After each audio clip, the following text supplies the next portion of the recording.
All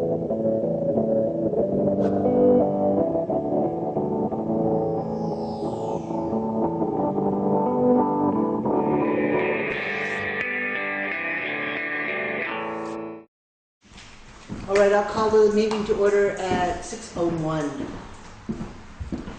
And entertain a motion for the approval of the minutes from August 4th, 2014. So moved.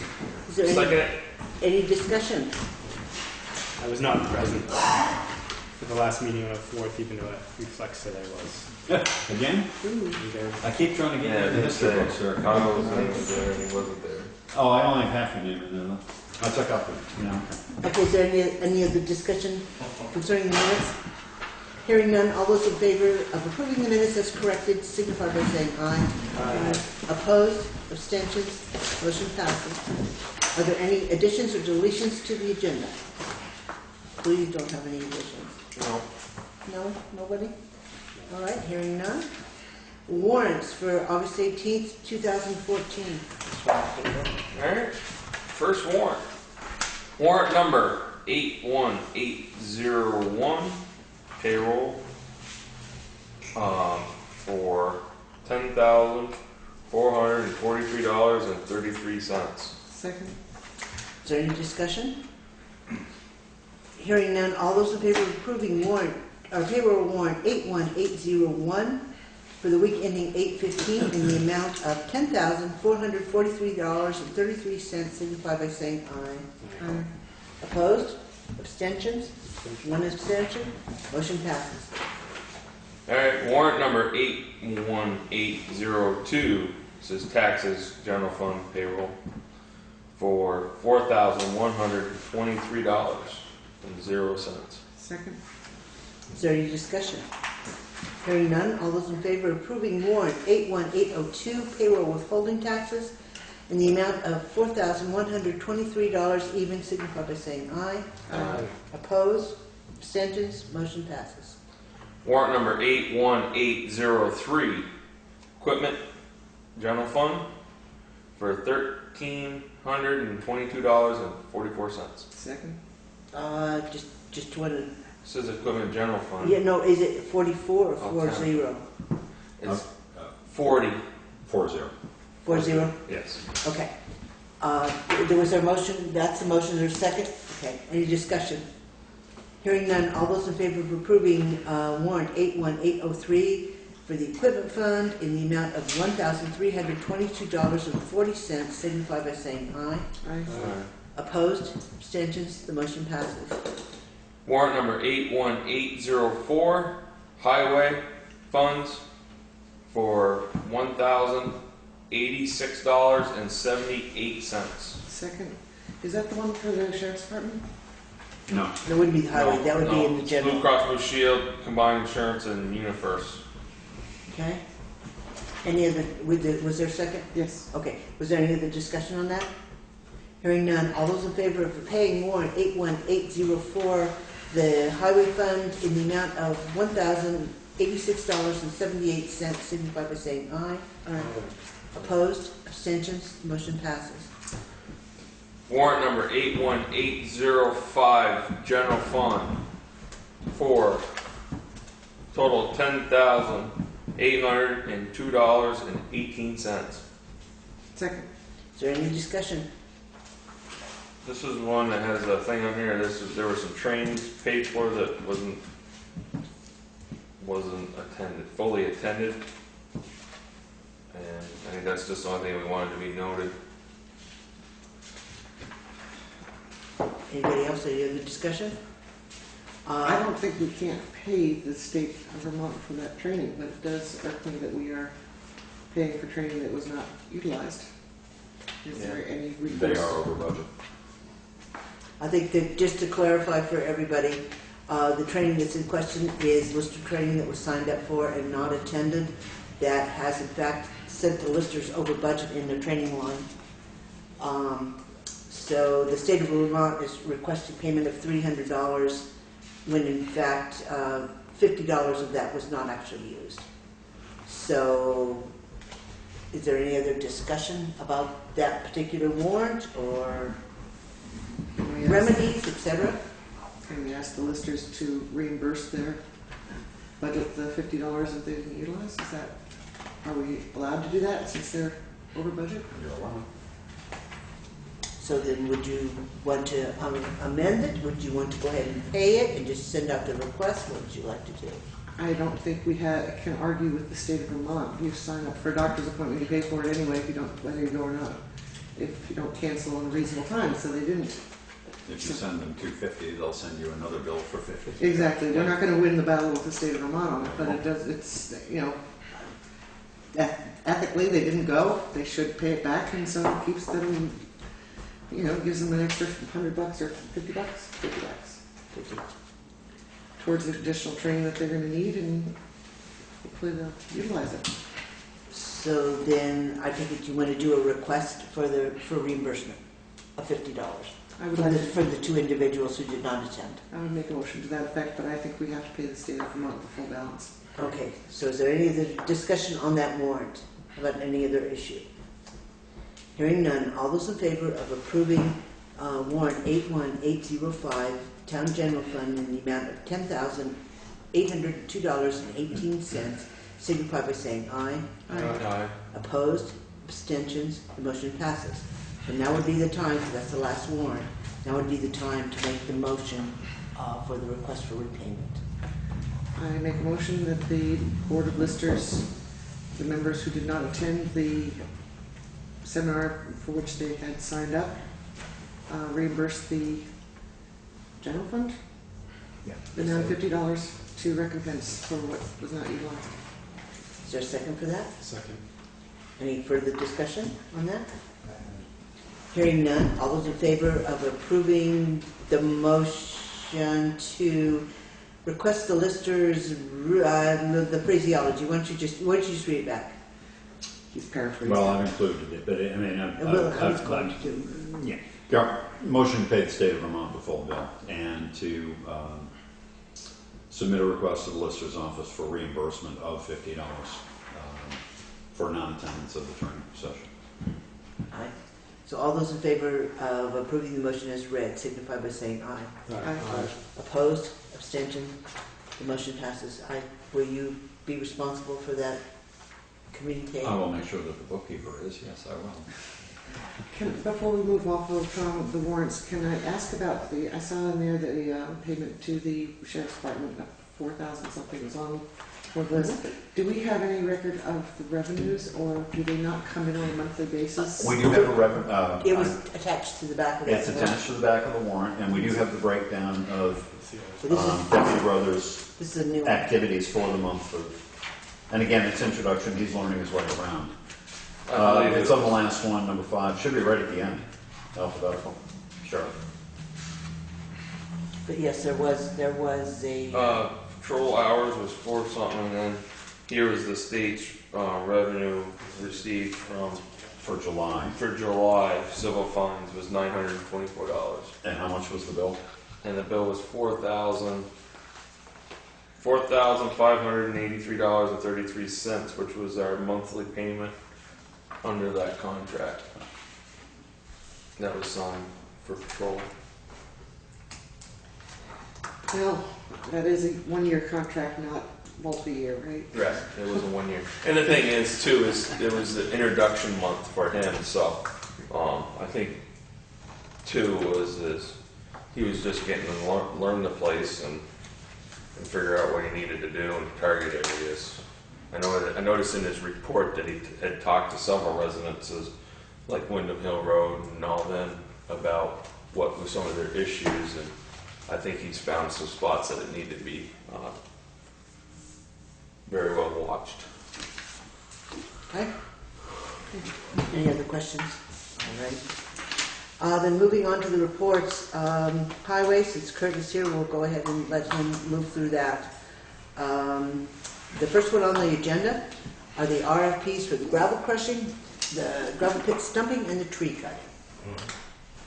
So I have to ask then, I've got the proposed bids, I'm assuming, or the proposed RFPs here. Yes. Is that something that you've sent out, or where are we on the? No, I have not sent them out. You talked to the road commissioner, he said after this meeting, so everybody agrees to send them out and contact me about it. Okay, so you would like for us Be to, okay on it, yeah. to okay these two? Yes. What about the, I don't have one. You don't have one for tree cutting. Kurt indicated that we probably didn't need one. I do have a draft of one on the computer. I didn't get a chance to print it. We already put that out for bid. And that was already here. I remember that, but I also very vividly remember reminding you that the first bid that we received was no longer valid because it had expired. That was, no, That was me. it is good. That's his pay schedule. He wants it paid within 30 days. I'm not going to argue. I don't have the paper in front of me. Oh, no, because I went and talked to him. He said that's good for a year. And I'll get it right again. Okay. But they're great prices, and you don't need to go through all this, because everybody got to take half a day off for work, and we all cruise the route again and make it. Okay. His prices are good, they'll stand for a year, and I'm gonna remark some of the trees, some of the ribbons are gone. Right. But we had a map and marked on everything, that's why it takes so long to go and mark. Okay. Pole numbers, house numbers, all that got to be corresponded when you make the bid out, so they know. So at this point in time, where are we on the tree cutting bid? I have been waiting for a tree warden to, according to the rules and regulations of the state of Vermont, tree warden does a notification of people. I got them all the house numbers and everything. So, I know the letters have been written. Have they gone out, Craig? No. They have not gone out. Bob was waiting to find out when we were going to do this and send them out in a timely manner. I did type up all the names and addresses for him so he could do a mail merge and get them out. If he contacts me and asks me to print them and stuff in an envelope, I'd be happy to do that. But I haven't heard from Bob. What's the time constraint between them, the letters being sent out and cutting? Well, there really isn't. It's just that if we'd done it last year and not gotten around to cutting this year, you kind of feel like you needed to do it again. I can't remember how many names, 20-something names, 28 names on the list. But the cutting can take place fairly short order. I mean, well, I know I get to talk to Matt, but I would say by the end of the year, by the end of the physical year, you know what I mean? Maybe if we get a date from The the contractor, and then we can give it. It'd actually be easier in the fall. fiscal year? I know, but the fiscal year doesn't Not end. physical. By January. Calendar. Calendar. Don't confuse me. The year comes Physical address. physical end. Mailing address, same thing. Okay. So in other words, this 19. No, Oh, God. 2014.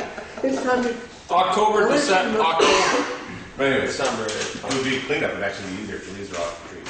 But I'll get a hold of Matt. Okay, so if we Then could I'll get get a hold of Matt, then I'll get a hold of the server. so if we could get a date roughly etched in, so that we get those letters out, notify the property owners, and then move forward with getting those trees down before before December 30th. For the end of the calendar. I had to think about it. Okay, the other two do. Yeah. You still haven't picked a contractor. You have two Why bids. should I? Well, I'm just. You're just saying. I have to assume, again, I don't have the papers in front of me. Are you recommending? I'm recommending Matt, yeah. Okay, recommended going with me out. I'll entertain a motion to do so. I believe their bid was, 65, 68, Yeah. somewhere in there, depending on flight. Yeah, because the other one was Davy Tree or Davy or Tree, Aspen. yeah, Davy Tree, I called that. That was expensive. Yeah, Russell Petronic, It he's, was like 1,300, or I mean 13,000. Mike Longo didn't want to bid, yeah, so. It was Matt. were there any restrictions on the out? With regard to flagging, there were. The flagging was going to be extra. Flagging was gonna be extra. I had him do the flagging, so he knows when he's gonna be here if the flaggers get here. I don't wanna schedule for either people. Okay, so do we have a total price then for the job? Or whatever was in that paper. Are we going to provide the flagging? The flagging was like $600 difference.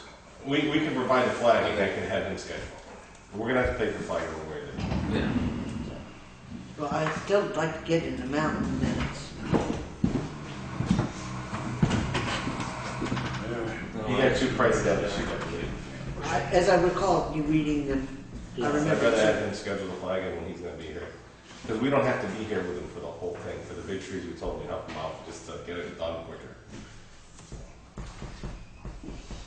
Okay, and so while Craig is getting that, we'll take care of that piece. Does the rest of the board have a copy, I know Bob does, of the proposed gravel pit clearing bid and I saw the copy that Craig that's had not the right sent one. out, That's the the- that's one the- corrected one. That's the one that Craig did.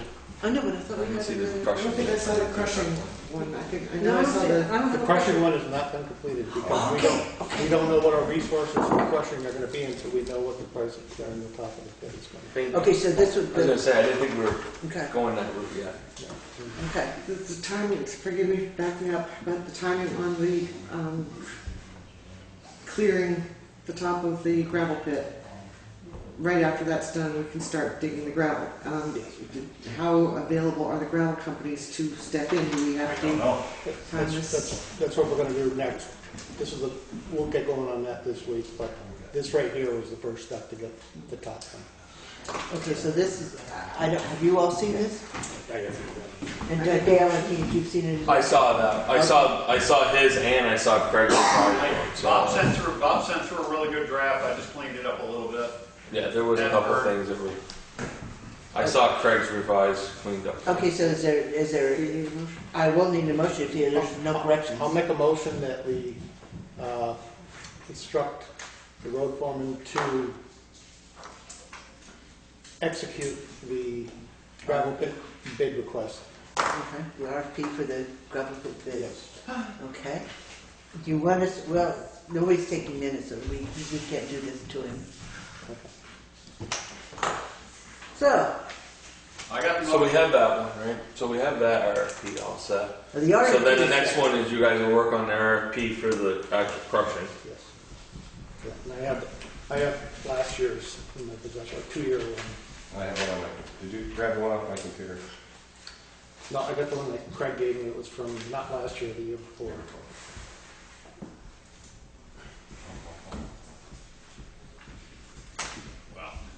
So how do you usually send that one out? You send out for a certain amount of gravel or a certain dollar amount? We get the price per, it's a Per yard. Price per yard.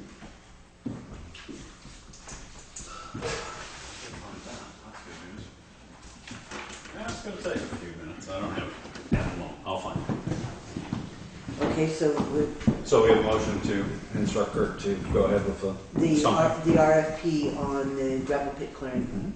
Mm-hmm. And is there a second for that? Is there any further discussion? All those in favor signify by saying aye. Aye. Opposed, abstentions, the motion passes. So if you would get that posted, it's already got the date typed in, so I'm assuming it's ready to go. So basically, we'll be opening those bids up on the next meeting? Yes. Well, but we have to go back to we have to do something with the tree cutting since that's the first step there. No, I meant on that RFP for the bids. I was just wanting to know when we were doing bids, opening bids. I think it's I want to make sure that date was still on there. And I'll pin one up down here, leave one on the counter. Okay, so as far as the tree cutting goes, do you want to just have a motion with a fill in the blank since we don't? I'll get you a number before the end of the evening. Okay, well, don't let me forget to put that back through. Don't let me forget. And the gravel crushing will come as soon as we can get the timing set on the installing. Yes. And you're working on an updated RFP Yes. for crushing. Yes, sir. I think that other one's a pretty good boilerplate. All right. Okay, then moving on down the list, has there been any move forward on the diesel fuel pump situation now? Yes, I got the number to Robert, who got the number to Warren for Beardsley to get on that, so it's all in Warren's hands right now. And being the contractor, it's gonna work with Beardsley. Okay, now there is hardware that has to be purchased to make that function. And I don't know what it is.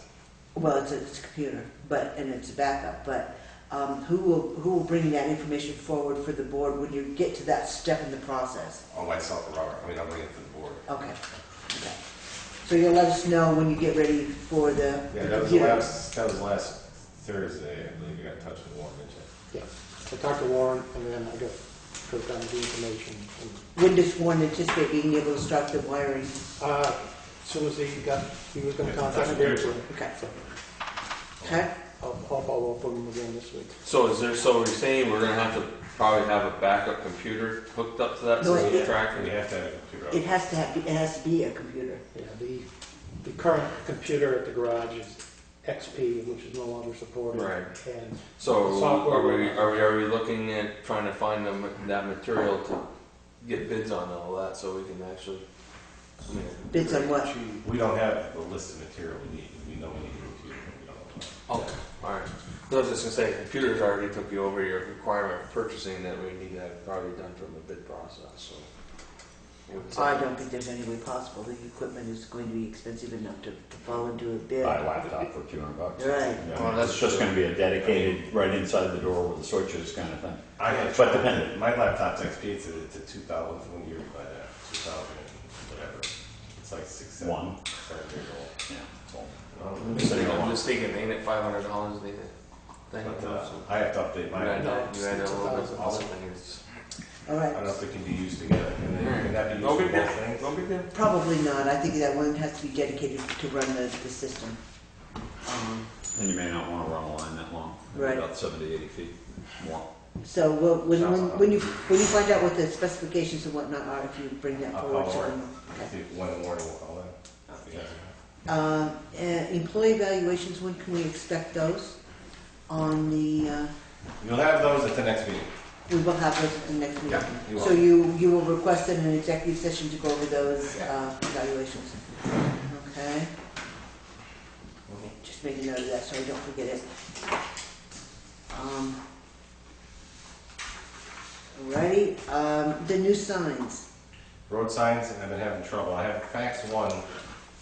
I have a list of signs in material hardware. I faxed one, and the other two want to be emailed because they're going to go through computer for the bid process. Okay, And I'm having trouble with my email on my computer.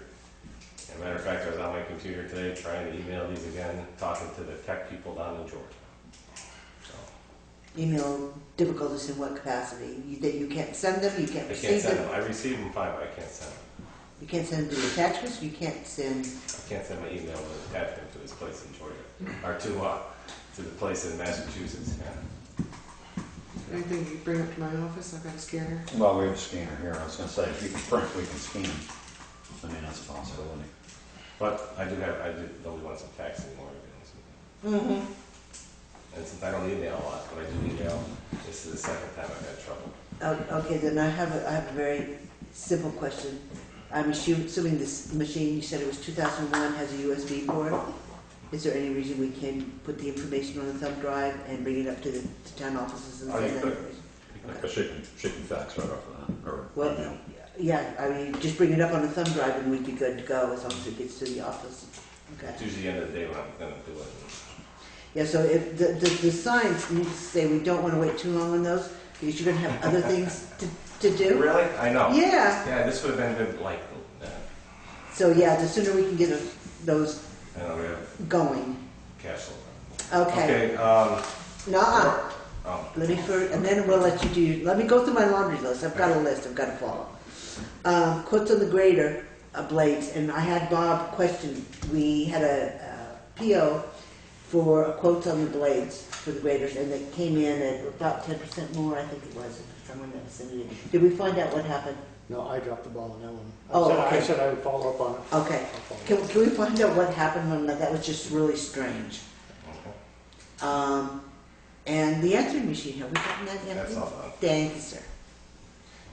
It was very frustrating not being able to tell you the dam was going to be closed. Oh, I knew about it. Okay, the next one,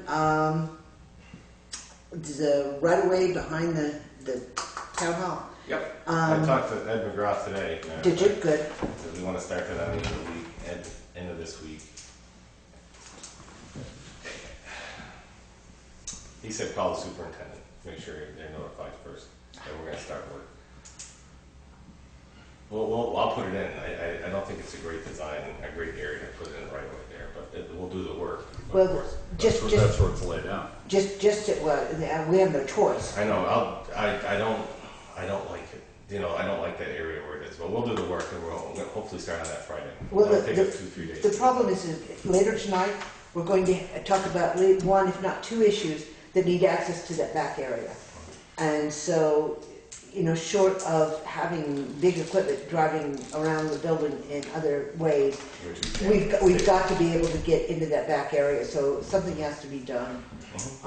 If you could, But just let it's not ideal spot. Just to let you know, I won't go back there. I have no reason to park back there, but, you know, evidently we need access to the back of the building, so if we could just, we've jumped through the hoops to get the access, now let's use it. We'll put it in, just, Okay. it's not gonna be the best. I can understand. Okay, the right of way, or the new truck, do we have a date Yes. when it would come in? September 6th it'll be in, and I talked to Tenco, I've been calling them both, and I got a date for September 6th. I kind of postponed it another couple weeks. And Tenco said if they get it in around the 6th to the 8th that week, they're looking at the beginning of November when the body and equipment should be done on it. So All right. they've been shuttling other equipment to their other Tenco dealers to get everything done on time, and they've been doing pretty well, so. All right, so we should look at payment on that truck then sometime in November. I would plan on middle to end of November. Okay. Never goes like they say. And the other one that's been sticking in several people that I come in contact with repeatedly, sticking in their craw, is the culvert at the bottom of, Deer on Ridge. Grafton or the bottom of Deer Ridge. Mm-hmm. Are we gonna get that taken care of? Get the Either tomorrow or Wednesday. Hunter North is coming up here to do traffic for us. for that We culvert? have several different spots we need Hunter North, and I don't know if we'll do it tomorrow or Wednesday. Okay. All right, and then what do you have? What do I have? Mhm. Well, you addressed some of them. I don't think. Grafton Road, okay. Deer Ridge culvert. I like to call him these once or twice a week. I call his assistant War Gaines once and once. To no avail. I cannot get a hold of him, to be honest with Now, this is to get the Deer Ridge. information on you. Deer Ridge culvert. the stone culvert. Stone culvert. See if we can Repair. tie it up with concrete on the outlet that keeps the stone arch. It might be cheaper and also keep the stone arch or the stone box culvert there. Can I just ask, is there been any attempt to reach any stone workers to see if we could restore it as it had been? I mean, is that, would that You be need, you need price? permission from A&R first. This is what, Well, yeah, if we don't have permission to do it, there's no sense bothering guys taking them off their job for half, maybe we'll look at it, you know. Yeah, Todd's the one that's gotta say, give us the blessing to let us do it. Him or his assistant. There's only 5 of them in the whole state. So, yeah. When do you think that culvert was put in? Oh, God. I don't know. All, you know, that's what all the towns put in, just old stone culverts. So 1880s? 18, yeah. They usually don't run out, so they'll be there for a long time. All right, so put it, fix it back like it was and have it 150 Well, the years. thing was, is it was the original stone culvert is still there. It was what was, when they widened the roads, when you made the roads more than 6 feet wide, is what gave out. Which was wood and stone. Basically, they just dropped a bunch of trees and loaded dirt on top of it. Oh, dear. So, Pit clearing, something. And the radio shop is coming tomorrow at 10 o'clock to fix our radios because hard for us to get reception from each other around town. It's getting worse. Well, supposedly the AT&T tower is going to help with that, when that comes in. When will that be? Okay. We don't know when it's going to be. We Well, I'd don't- like to have a radio before winter comes. I can understand that. I do know that, in fact, the communication piece of it, Craig and I are meeting with AT&T, the representatives, Wednesday, to discuss the antennas, so hopefully that'll help. Winter sand. I'd like a couple prices on winter sand. Isn't that something else we put out RFPs for? No.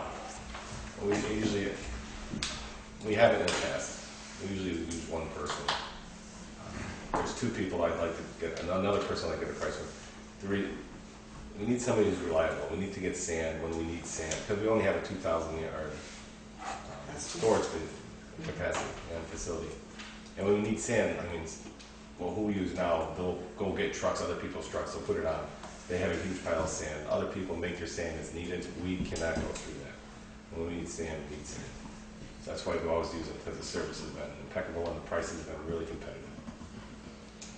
So you're looking at 2 different. I'm looking at another guy too, who could be relied on like that also, who has a big stockpile of sand. Okay, so you will be bringing that information back to the board? I would like to, so we can start getting winter sand pretty soon if we have the funds for it. Okay. Because we usually get it around September, so try it out. And you will come with a recommendation on the amount to purchase and the timing of said purchases? Yeah.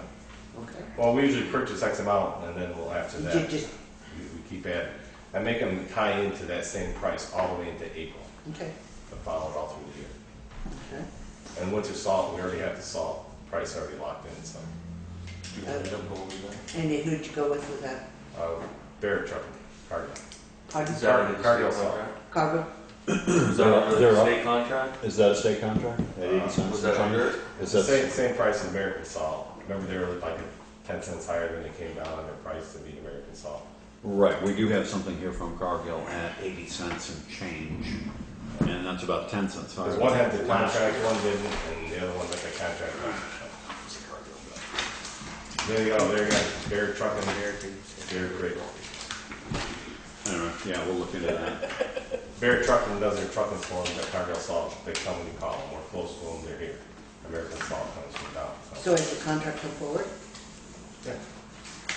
So you signed it and sent it back? Yeah, well, all you guys do that. Yeah. Pardon? You guys all do that. We all guys do that? Remember? We have a contract here, yeah, Kurt just dropped this off on Friday. The I was saying, I don't- pricing on it last year was about 10 cents lower though, as I'm thinking. I remember, the only thing I remember seeing was Bob was asking me about the state bid and what it was and who it was and who had gotten it. Because they were looking at going, American salt got the state bid, yes. and Cargill came down to match their price. But the contract rate is not. The best I know, the amount I sent in, that's right, the amount that we used last year, they told us about the same amount, they gave us a price for that. I didn't sign the contract. Well, because the contract was over there. If the contract's at 10 cents higher, I don't want to sign it. Let's get it created one with the 10 cents. So, I mean, I can tell you the difference is one comes from Albany and the other one comes from Claremont and the other one Walpole. comes from Walpole. Or Westminster too. Okay. Did you have something else? You're supposed to do matching prices.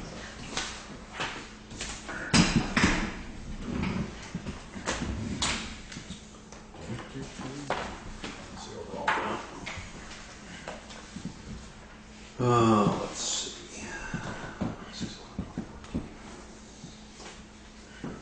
You gotta think reliability for getting the product over here too, in a timely fashion. I know where I stand. The town does. I'm just concerned if they orally represented that the price has dropped to match the state bid, but paperwork we have doesn't say that, that would be binding if we signed it. Right. So we'll get it corrected before we sign on. I thought we did sign up for that state bid pricing. State of Vermont contract.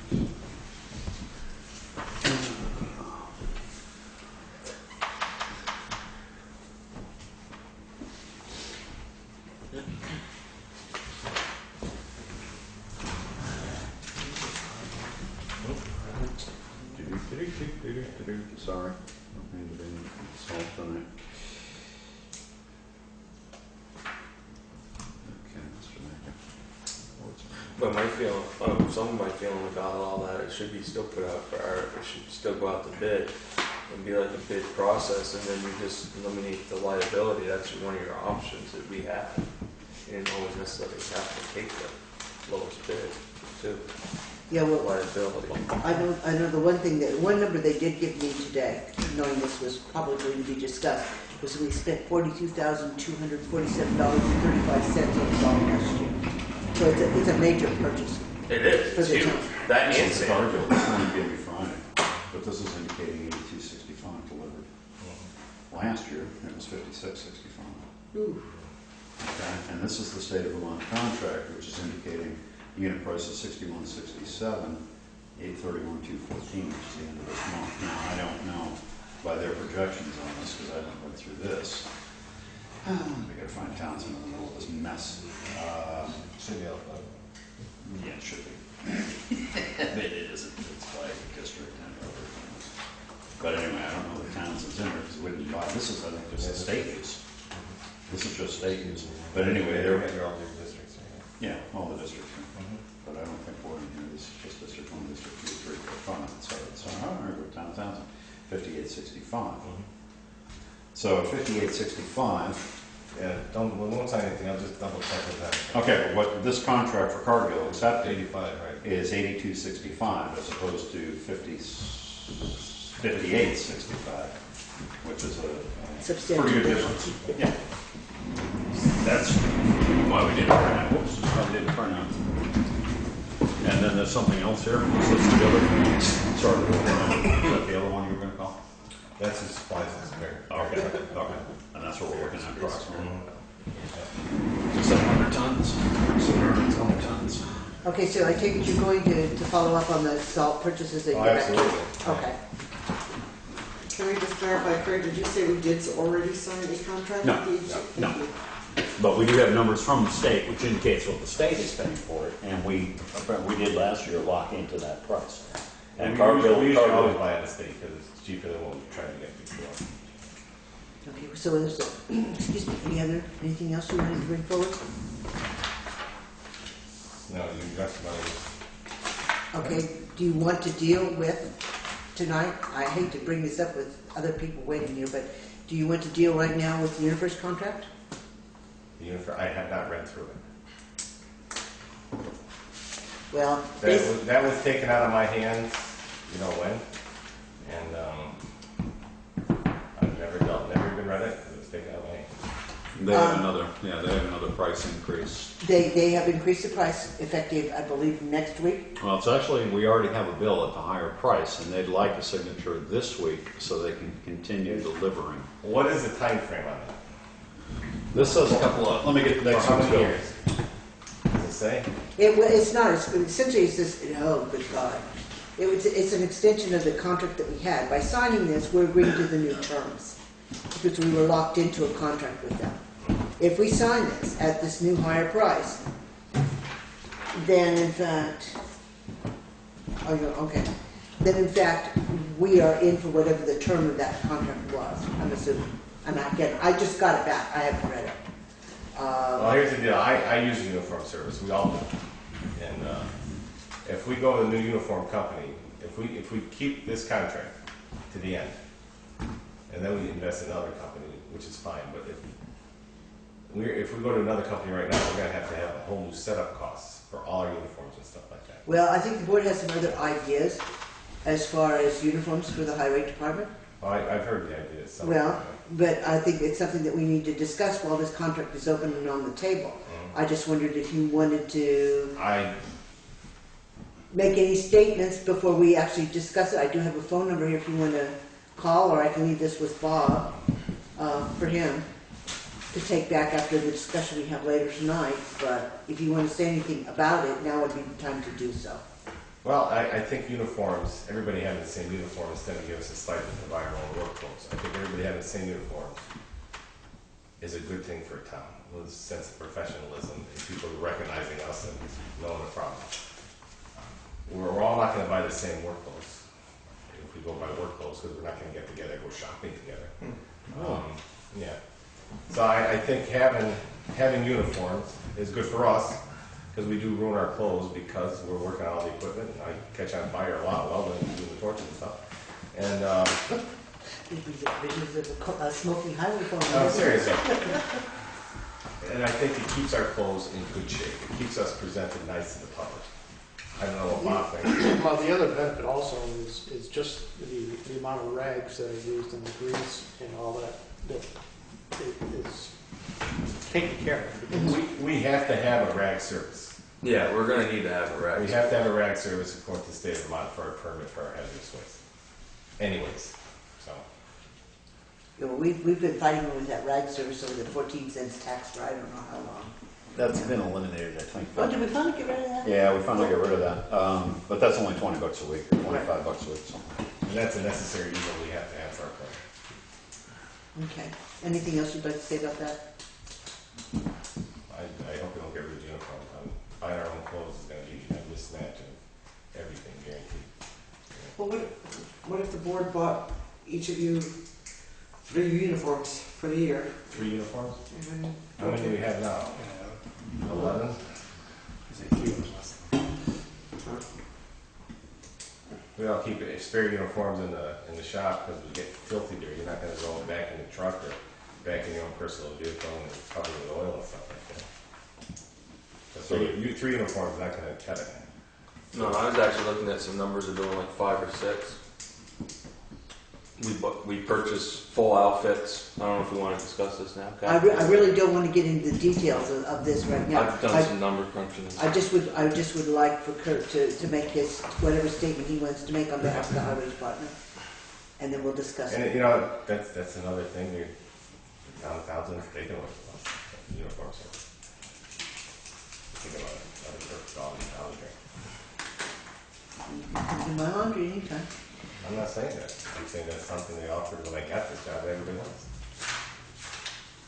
Anything else you want to say? No. Thank you. You're welcome. Have a good night. Thanks for coming, Rick.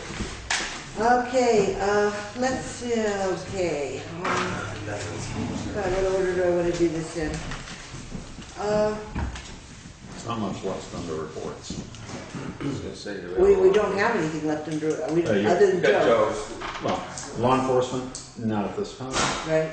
Nothing for the town clerk, other than the Yeah, you have your. counter, Right. counter income. And Joe, did you have anything to say to us? No, but I'll tell you what you got. Oh, we got money? Yeah, we got some, we Cool. got more to go in. We have,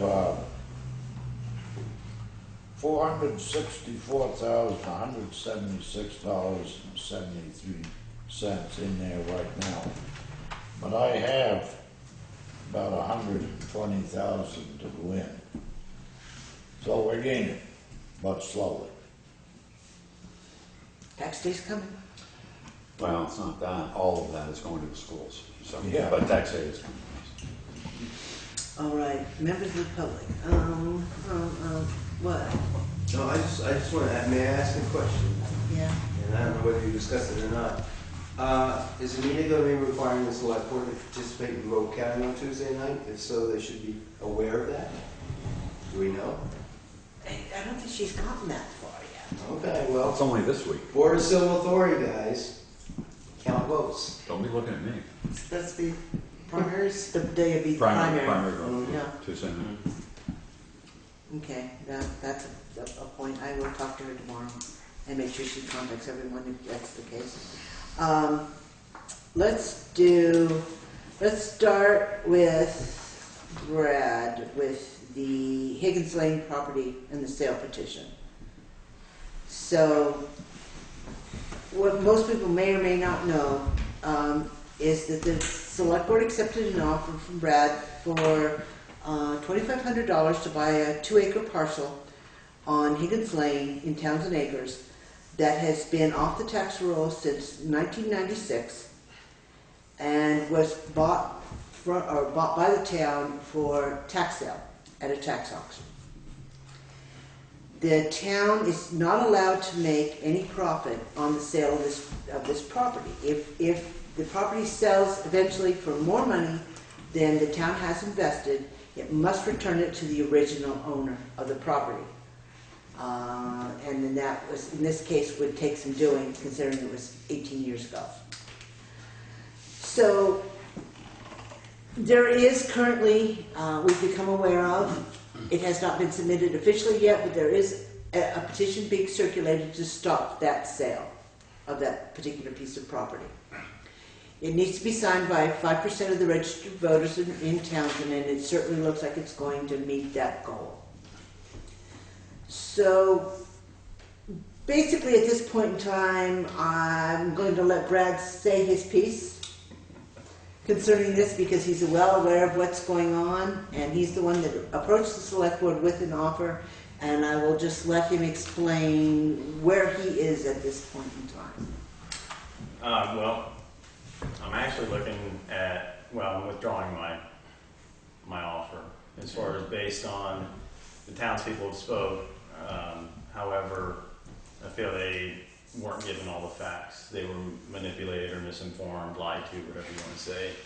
I just had a few questions as far as I received a phone call Friday. I don't know, I want to say it came from this office, or it came from 104, I believe. Is that Extension? Extension 104, that would be the Lister's office, Extension 104. Does that office generate the petition, or is that for the civilians to generate?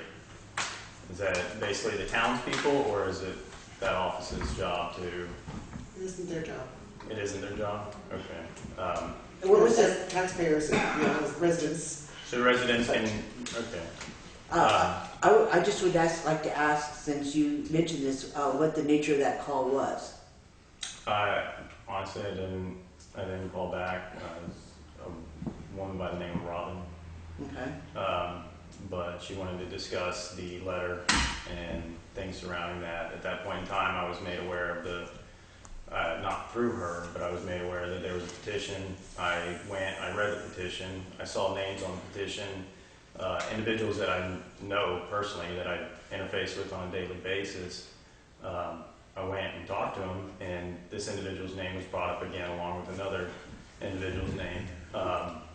And that was consistent through all the people that I spoke with, and they were grossly misinformed. And they basically said they wouldn't have signed that petition if all the facts would have been discussed. However, I could write a petition about anything and get people to sign it. Where's the responsibility of, I guess, portraying the facts? And is that office held accountable in any way? Did they generate it? Did they generate the verbiage? Or is it just a lone wolf kind of? At this point in time, I don't think anybody here can specifically answer that with certainty. There's a lot of speculation. The petition, and that's why I'm kind of curious about the phone call. So the phone call was about the letter, being the letter where you made your offer? Yes, and the offer was based on hard numbers. As far as there's nothing arbitrary about the numbers that I spoke of. I did my homework. I don't make a ton of money, so I have to go and look and find the best deal possible. And this would be my first land purchase. This was something that I was looking forward to very much. And I wanted to be a resident of Townshend, and I wanted to be a tax-paying citizen. That property's been off the book for almost 2 decades. It talked about having an auction. That property was, they tried to auction it off. Went to tax. Yeah, and nobody bought it. I thought I could do something with that property. I thought what I offered was very fair. Correct me if I'm wrong, but if I would have added $1 more to that, would it have benefited the town in any way, shape, or form? No. No. You would not. Where does that, if somebody comes in with $3,000, where does that additional $500 go? Has to go back to the original taxpayer who lost the property at the tax sale. Or unclaimed in the state, unclaimed.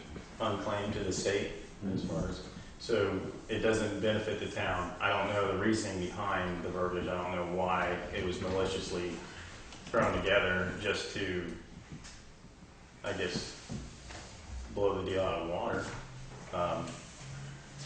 At some point, I guess I'll get some clarification, but right now I'm upset about it. I was excited. Now I'm questioning, is this where I want to end up? Is this something that I want to deal with as far as people roadblocking progress? I don't know. Any clarity from y'all would be appreciated. Yeah, I wish we had something to offer.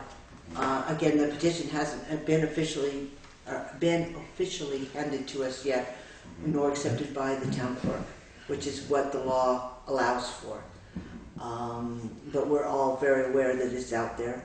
Most of us, I think, have seen the language on the petition, and we all know, as the governing body, where we stand and what we can and cannot do with this particular parcel. I'm going to go right back to that phone call. I'm a little bit concerned by the fact that somebody, not from this board, approached you about this land sale when in fact your offer was to this board. So I'm really not certain what prompted the Office of the Listers to contact you, asking for information or wanting to discuss the offer that you did make, because it was a done deal at that point in time. So I'm really not certain what Well, the I reason think, behind that was. I think they were seeking information as far as in regards to that, and I don't know if it was just prying for more information or what, but there's really no other information that wasn't discussed, that's black and white. I mean, it's all discussed right in front of the camera Yeah, so, when you came with it. I'd like resolution, but I don't see me moving forward at this time with that. I'm just gonna let it go, and whatever happens in the future, happens in the future. I don't really know where else to go with this, so, Okay, well, so I'm out. well, we certainly are sorry that we put you and ourselves, quite frankly, in this position, because now we have a very wide split in the town of people thinking that, I'm assuming from the language and the verbiage, that we were trying to give it away, when in fact all we were doing was trying to comply with the law. And it's going to take some work on this board's behalf to get that message out, that in fact we are only allowed to retain a certain portion of the money from the sale of that property. And it will be our responsibility to make that word get out. But we will let you know, in fact, when the petition comes in, that, or to let them know that it's now null and void because there's no sale to protest. Okay. And if it does go back up for sale in whatever manner it goes back up for sale, we will try to let you know that as well. Wonderful. So that if you wish to proceed and try again, you most certainly can do that in whatever form that takes. Does anybody have any other questions for Brad? I'll make a statement. Uh, As a town resident, I'm extremely embarrassed by this. We have a young man who wants to make a home here, so we're not just talking about a piece of land and the property taxes a piece of land will generate. We're talking about an absolute residence, and I know things don't always work out, so you couldn't say that 100% that was going to happen. But as opposed to some out-of-stater buying it for add-on property or a second home, we're all getting older here. And if we start shunning the young people who want to come in and move into the community because we immediately think they're trying to rip us off, that's an embarrassment. And there's no way for this community to behave. And in general, it's not the way this community has behaved in the past. So for those who put the petition out, I've contacted as many people as possible, told them what the situation was, and I've gotten the same answer from people who signed.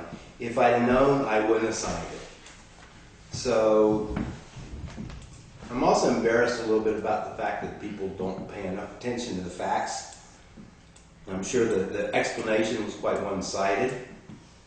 But in fact, as you are all well aware, this was not an arbitrary situation. It has been researched. The amount of time spent with lawyers has been rather outrageous. And nobody in their right mind, you take that, okay, the property is worth about $19,000 to $20,000 in valuation. And I won't talk about what I think of the valuations, but okay.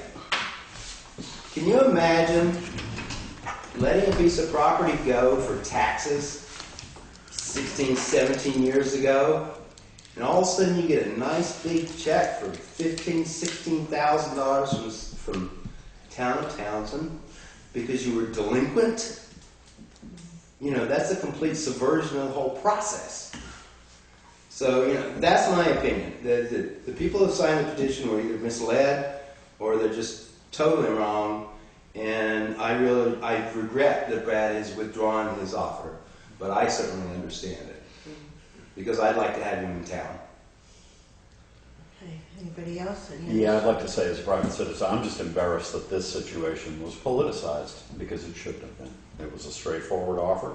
offered in good faith, and I think the select board acted in good faith to accept that offer. I know it did everything it was supposed to do by way of putting up notice with regard to petition to inform the people, but it has become a politicized situation for, I don't believe, any good and positive gain. All right, anybody else? Thank you, sir. We will notify you if and when there's ever some forward movement. How's that, for lack of a better word? I appreciate y'all's time and the work and effort that y'all put towards this as far as, you know, wish the outcome was different, but I think this is the best thing for me to do at this time. That's certainly understandable. Thank you. Have a good Thank night. you. Good night, Brad. Okay, I'm assuming here we've got, Sunrise Wyndham here. So I'll let you, actually, I should have done the whole thing with Brad as well. I'll have a motion, entertain a motion to, yeah, first of all, I guess we need to do that, Yeah. we do. So I'll make a Make a motion motion, to yes. accept Brad Boucher's withdrawn offer on the property in Ainsley. Is there a second? Is there any other further discussion on that? Hearing none, all those in favor of accepting his withdrawal of the offer on the Higgins Lane property signify by saying aye. Opposed? Can I just get it on the, okay, can I just get it on the record that I did talk to the treasurer's office, they called me back late this afternoon, the treasurer's office, Okay.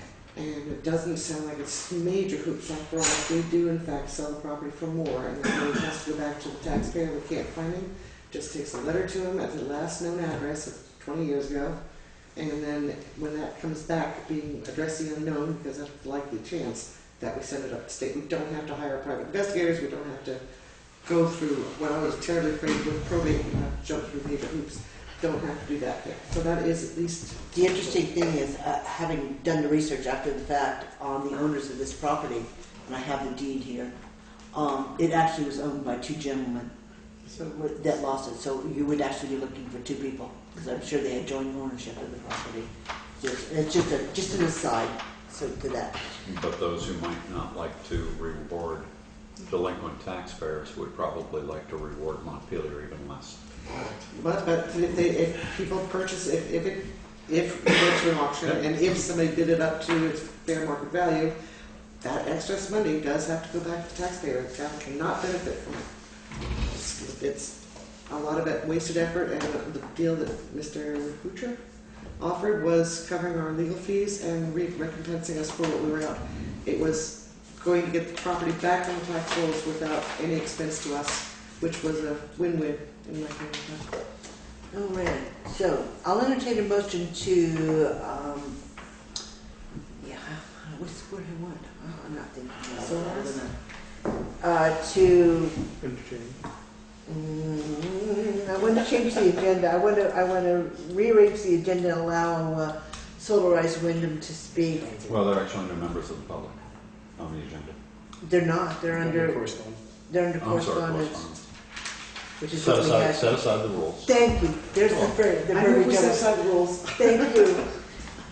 To allow Solarized Wyndham to speak at this time. Is there a second? Second. Any discussion? Okay, all those in favor of setting aside the rules, say aye. Aye. Okay, so if you would like to have the floor, we'll have a discussion. I want to start by apologizing for the confusion through this proposal. I didn't think through clearly enough what should have been in the proposal, and there should not have been a community solar aspect to it. That's ancillary to the main thrust of a Solarized, which is to offer discounted, low-price solar to homeowners and businesses who want to put solar on their properties. I always include a community solar aspect and just didn't think through that you all already have an arrangement with Sovereign for that. So apologies for that, and especially to Craig for the trouble I caused with regard to that. I hope that the rest of the proposal can still stand before you. We're happy to amend it. This is Tom Chaplin here, a representative from Real Good Solar, RGS Energy. I started in Montpelier in 1980 as SolarWorks.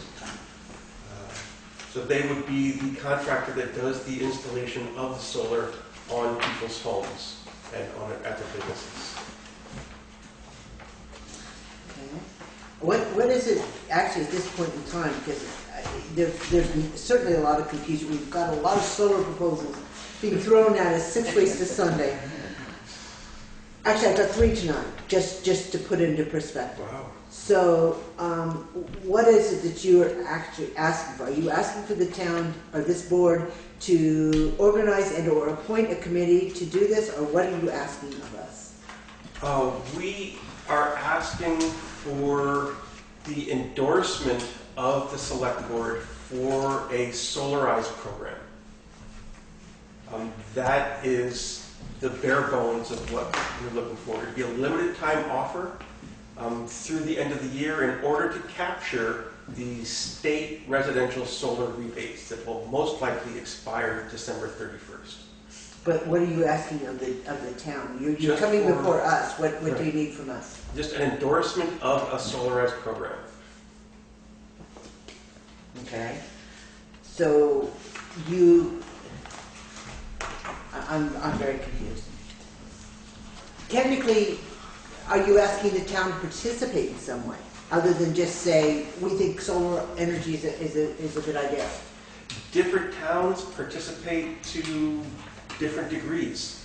It really is up to the people in the town as to who comes on board.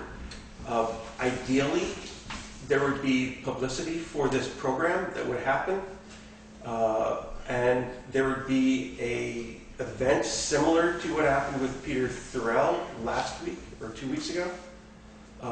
But it would be not for big community solar, it would be for individual homeowners through a solarized campaign. From that, people would express interest in this, we would find ways to publicize it, people would sign up, and the more people that sign up, the cheaper it becomes for everyone. And I understand that, but again, I'm not really sure what role the board plays in that. By your endorsing this program, it gives a degree of publicity to it that we can then use through the marketing. But I think that's my point. How can we actually authorize from a marketing standpoint? Okay. How do I phrase this?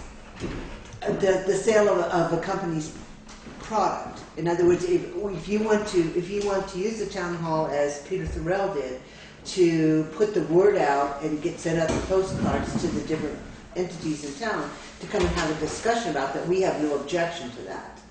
But I don't know how this board can actually say we endorse this without having some kind of a hand in justifying whatever it is, whatever contract you're asking these people to sign, or whatever you're asking them to move forward on. The way that Westminster did it last week was by issuing a statement that the select board acknowledges a solarized program is happening in town that will take place through the end of the year. But they're not taking any active part in participating, as in providing personnel to get the word out or anything along those lines. They're just saying they endorse the concept of having a solarized project in the community. That's enough. Okay. But we did meet with Russ Hodgkins today, so there's a little bit of his time in this program, half an hour. Who? He's the town manager in He's Westminster. a town manager. Oh, okay. So there is a little bit of town personnel time involved, but it's minimal. He's very excited about having something that can offer low-cost solar to the townspeople of Westminster. And I understand that, having been caught, like I said, in the middle of 3 different spins here. It's not that we object to the solar, it's just that, number one, we've already made a commitment to solar. with the community field for the town. We are, in fact, hold a certificate of public good for the town. So moving off into the private consumers, I'm just really curious why you need the town's backing or the town's approval to approach the citizenry on your own.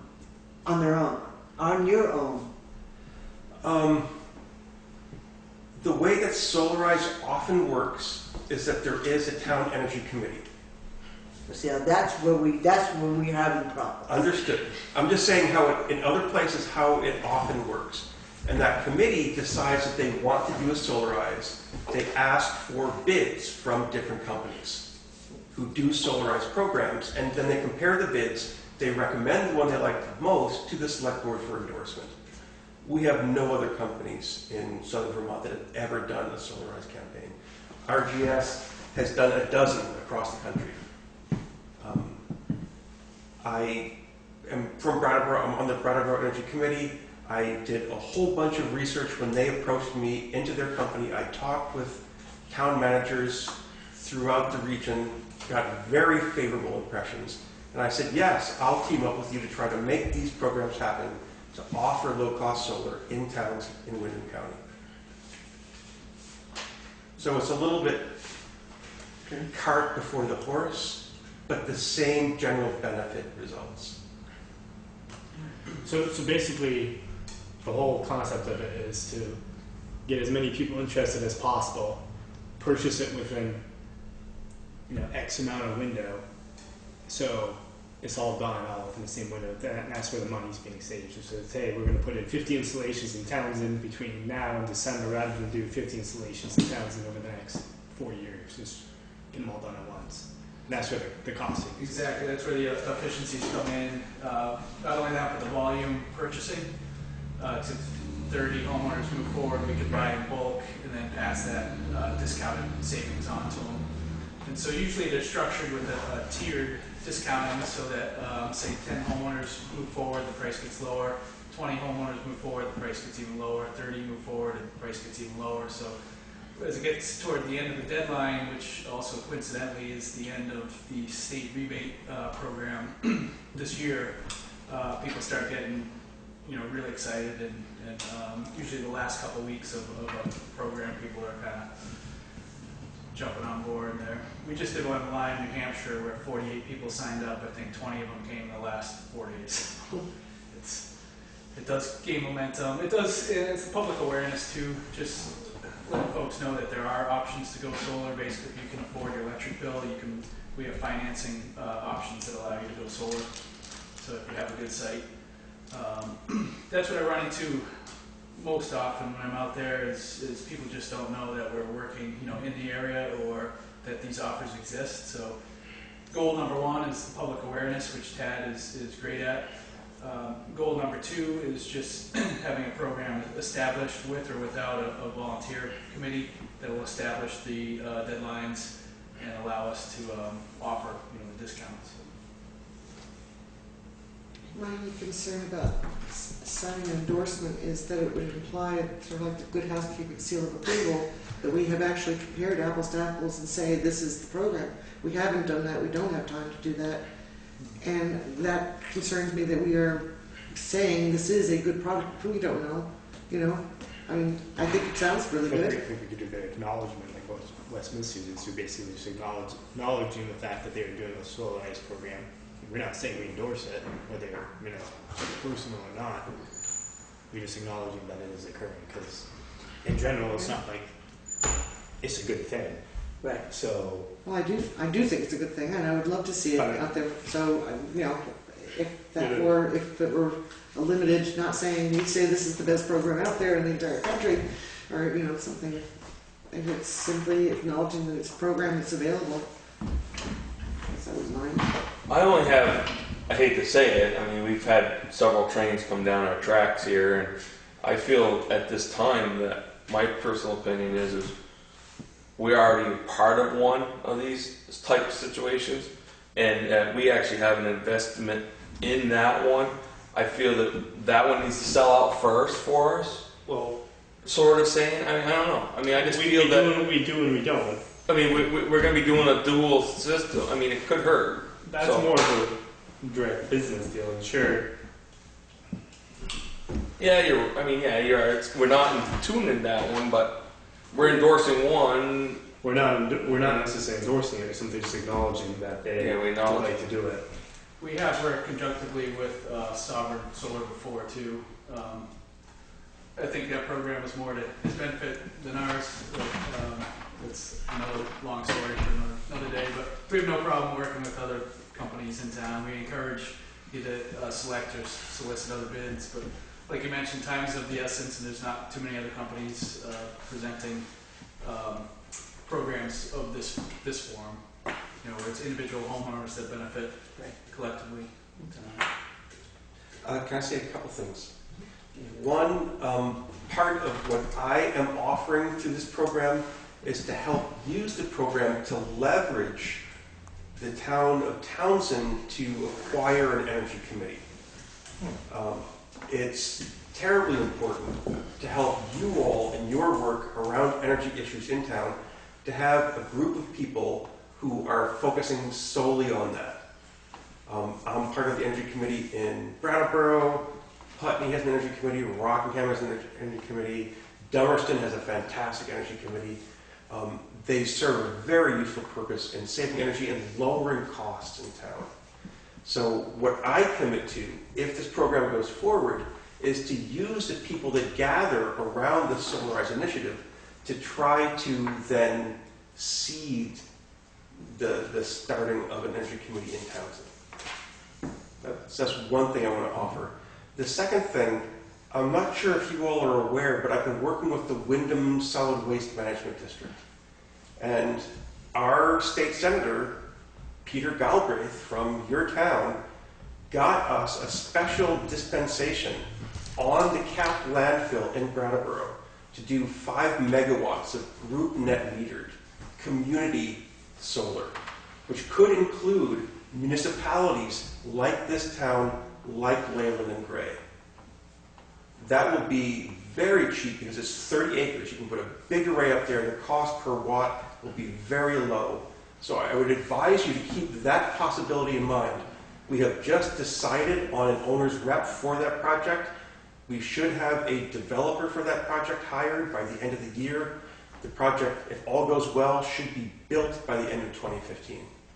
So I would just suggest that you keep that in mind as you think about these other offers that are coming to you to supply the municipal electric load. Anybody else? Any discussions? Okay, We what do can't you want? receive any other net metering credit, so the town does not We have, stand to benefit. the board doesn't know that yet because we haven't been to that discussion. But we are receiving net metering credits already via the solid solar net metering agreement that we have on the plate They won't allow tonight. us to receive it. We cannot receive anymore. No, it's an exclusive arrangement. So at this point in time, that would not benefit the town per se. It would be the people in town, residents possibly, but not But what town. about Leyland and Gray? Is that being a separate That's entity? up to Leyland and Gray Board. No, I'm just saying that they're not in any way bound by anything we've done. No, Rick.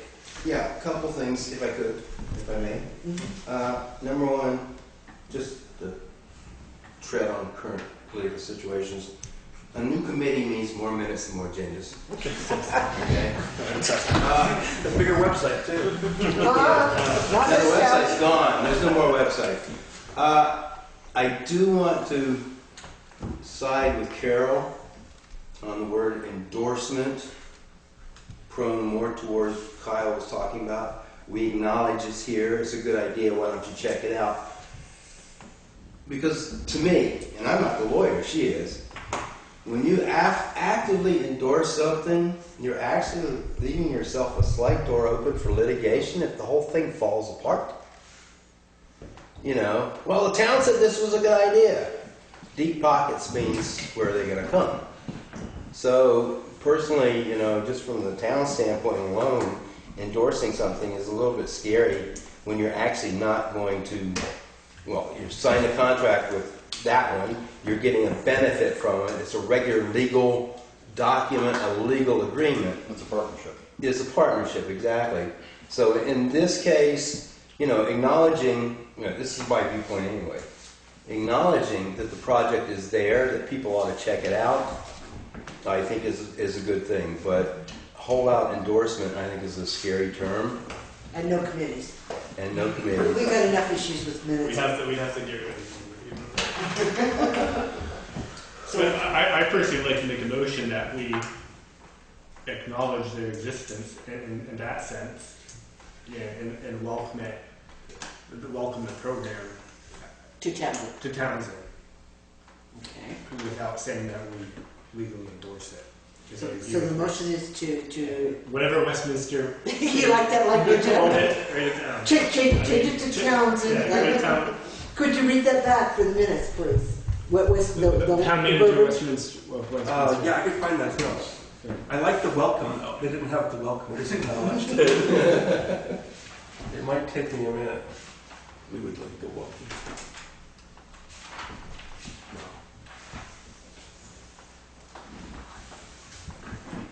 How many households here in town? How many households still live here in town? I think there's about 700 to 900 houses. I want to say somewhere in that vicinity. 700 to 900? 1,000 residential properties, but they don't all have houses. They don't all have Some houses, all have. right? How many is your second homeowners too that might do it too? You never know. That was about the number in Lyme, New Hampshire, 700. We were the smallest community out of the 3 chosen, and they actually responded the best out of the 3 programs. Well, there was certainly interest the other night when we had the meeting with the town project. There was certainly a lot of interest in the solar industry and what could be, what residents could do and not do and what it would cost. And so it is a matter of education and getting the word out that this is available, and which I was assuming then would become your responsibility to get the word out that you would like to have a meeting or whatever to discuss it. Yeah, forum. Ted, you don't have, if you can't find I it. did. I found it. Okay. And these are just my scribbled notes. Acknowledge that Solarize Westminster will be offering a program that will be increasing the purchasing power and lowering the price for residents and businesses. No, I don't like that.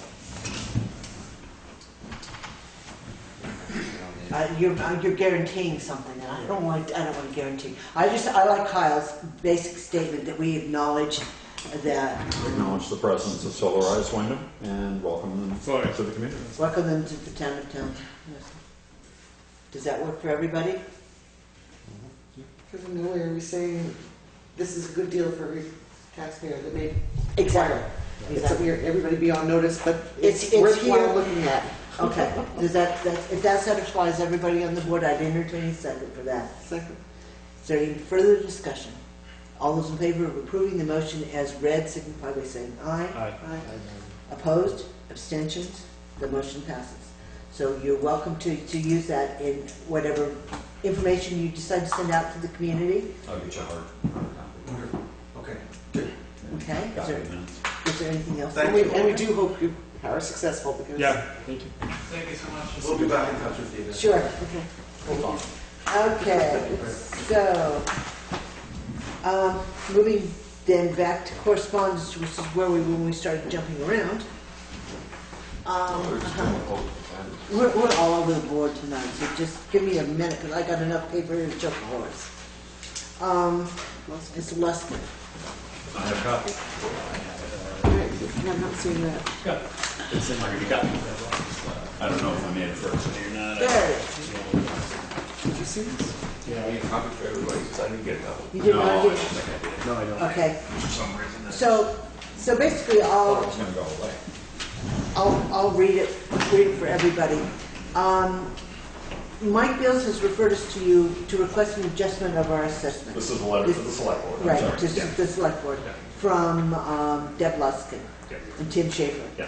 It says, historically, our assessment has been $95,500. At the most recent townwide reassessment, we received a letter stating the value of our property is $261,400.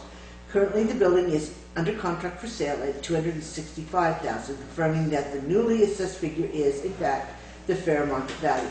We request that our 2014 tax bill be adjusted to reflect both the assessed and actual value of the property.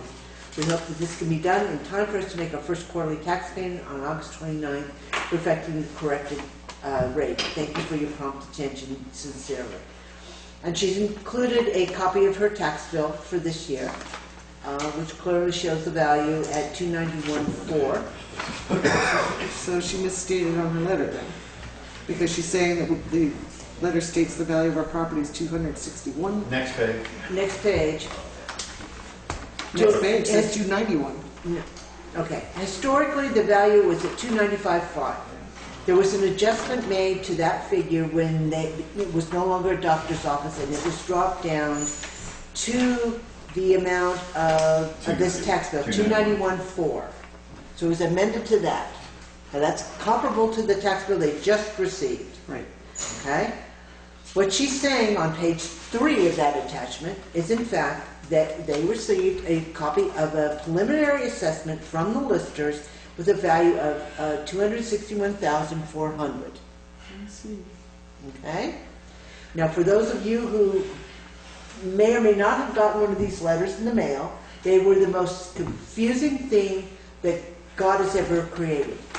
The listers put up. And the listers did put them out, even though it was done under the appraiser's name. Or other way around. The appraiser put them out under the lister's name, regardless. This is a letter from the reappraisal, Yes. way back when we did the reappraisal. With preliminary values, and then some of those values didn't hold. Okay. And sometime between... I'm just trying to figure out when that letter was. This was dated 2013, April 24th, 2013, is when they received the preliminary value on the house for the Okay. reappraisal. Sometime from that time, when the reappraiser sent that letter out, until the tax bill that officially came out, that value changed. Okay? Now, Deb Luskin had a long discussion with the listers about this issue. And for those of you who probably were not at the meeting with one of the listers when she responded to this complaint from numerous other property owners, including myself, that these letters were very confusing. They were not legally binding. It wasn't agreements notice. It wasn't Or legally change of appraisal. appraisal notice. It wasn't a legal change of appraisal notice. And then it does say in here the new preliminary assessment reflects. So this letter was actually a preliminary. But the majority of people who got these read them as, this is exactly what my appraisal is going to be. This is my new appraisal. I don't know if Deb Luskin and Tim Schaefer did not get a final notice with this 291 as a final number. I have no idea how and why it changed from April 24th to their tax bill. Last year's tax bill was at, we have checked, at that 291.4 figure, and they did not grieve it. Our assumption is what's going on here is they're getting ready to close on this sale, and they probably ran across this letter stating their value was less than they got on their most recent tax bill. That's our guess. Supposedly, according to Ms. Luskin, Mike Bales referred this to the select board. There is absolutely nothing the select board can do in this matter. This is a lister matter. He's gonna say. Is this an errors and omissions or? This is not an errors and omissions. The board can only deal with an error and omission if it comes from the listers. Well, I was going to say that. That's the only time we can change the grand list. They are not, I've talked to Mike, and I have also talked to, well, I have not talked to Robert, I heard through that nobody in the office is willing to change the valuation, that they stand by this 291, whatever, 4. They stand by that number, and that this letter, it was just a preliminary, and while they admit it was confusing, they say it's not in any way binding. So what we have is a taxpayer who's very not happy with us. A lot of people got those letters and there was no corrective follow-up. My property value changed 3 times between April and July. and there was no follow-up. I did read mine, and I did get mine straightened out, and I was here, so I could see things on the ground as they were happening every day, and I didn't understand this when it came out. But it was misleading to a number, and I remember Kathy came to a select board meeting, discussed this, and I believe you discussed it with the assessor, the reappraiser himself.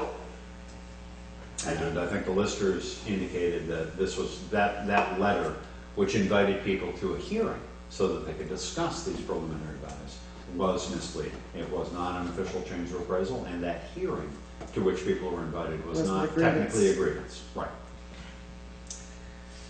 So technically, officially, the 294, whatever, 291. 291 is the official value of that property. According to the listers. According to the listers. Right. It was assessed at 260, whatever, and somewhere between 260 and 290, there was a decision to hold it at the 290. So pretty much, I mean, it's, they need to agree it when they need to agree. Exactly. Or they can agree with this coming year in time for April 1. But they probably won't own it come April 1 this year. That's the property for sale. Yeah. But be that aside, it came to the select board, it seemed to have been referred to the select board, we received the communication, it needed to be addressed in a public manner. The fact that this is not in any way, shape, or form the purview of this board to be able to take action. And while we regret the confusion that that letter caused in 2013, It's unprofessional. it was unprofessional. Should we send them a letter that we received their correspondence and say exactly what you just said? That we're unofficially have nothing to do with that? Or officially unable to do anything with that? But we certainly could respond. That's right, I think we should respond. To them and commiserate, because I absolutely 100% agree with the point of this. But we don't have but the we authority. just don't have the authority to do anything about it. Is everybody okay with writing Yes. that letter? I would go on to say that their only recourse is to agree that for this coming April 1. All right. Moving on. Now we really, truly do have an errors and omissions that has come forward from the listers. Did everybody get a copy of this? Did you see that box? You did not either? Tim, should be. Sorry I didn't get there today.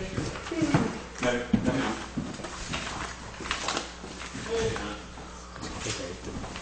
I know you had it because you should have. Of course it is. I lost it. Yep. That one. Gotcha. All right. For those of you who haven't had a chance to look at it, I want you to take a few minutes to, a few seconds to read it. It's not very long. Can you get? I'm sorry. Can you get one for him as well, please? I can do that. Can I ask a quick question? You can. Is there a zero missing off one of those numbers? Because you see it says two values, and then respectively, and then the total's like a lot more than that. Or is that, am I reflecting those are two different numbers? The grand list would be 1% of it. I don't have a copy in front of me, so I won't speak. No, I'm not worried about the grand list. Yeah. I was just looking at the GL value at 391,100, and the 171 thing is respectively total, the 1,364,900. But that would be a grand list figure, which would be 1% of the total. If but I don't. I think he has a number of parcels and that they are all contiguous, and they're just discussing the two of, I'm guessing, I do not know, but I'm guessing that they're talking about two parcels, one valued at 391.1 and one at 171.4, and that all the acreage together totals the 1 million. If you have your paper from 361. last week, Carol, I think you'll see this is exactly the same piece of paper that we were presented with at the last meeting. That we didn't understand, and that's kind of the point here. Oh, this one is signed. My question is, do you understand the piece of paper in front of you to the extent that you could actually make a correction to the grand list based on this piece of paper? No. I do not.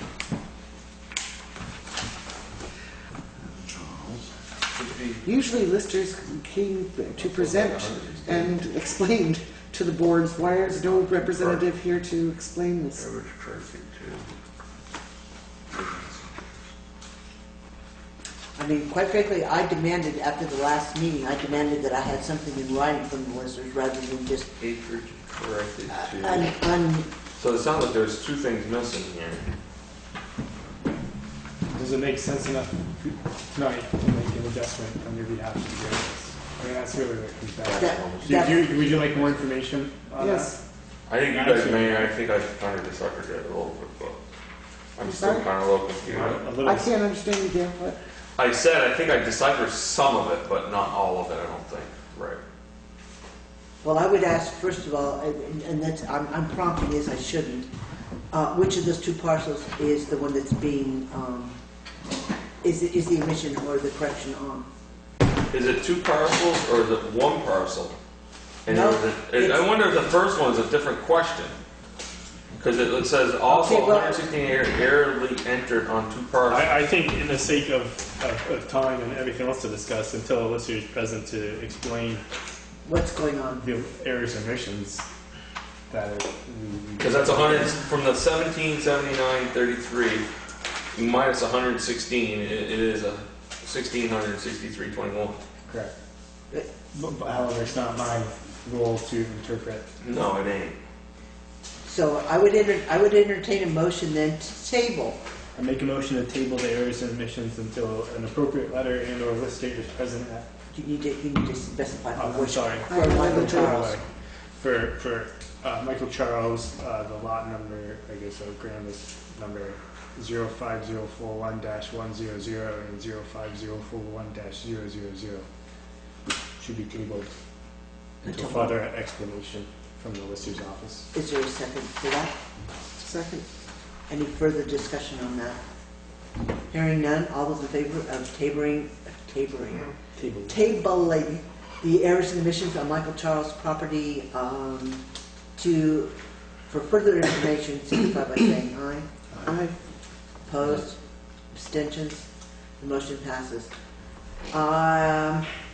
At this point in time, given the tax deadline, Craig, would you make sure that the listers are notified, or would you like me to notify them that we table this for more information? I can let them know in the morning. If you're in, you can back that up.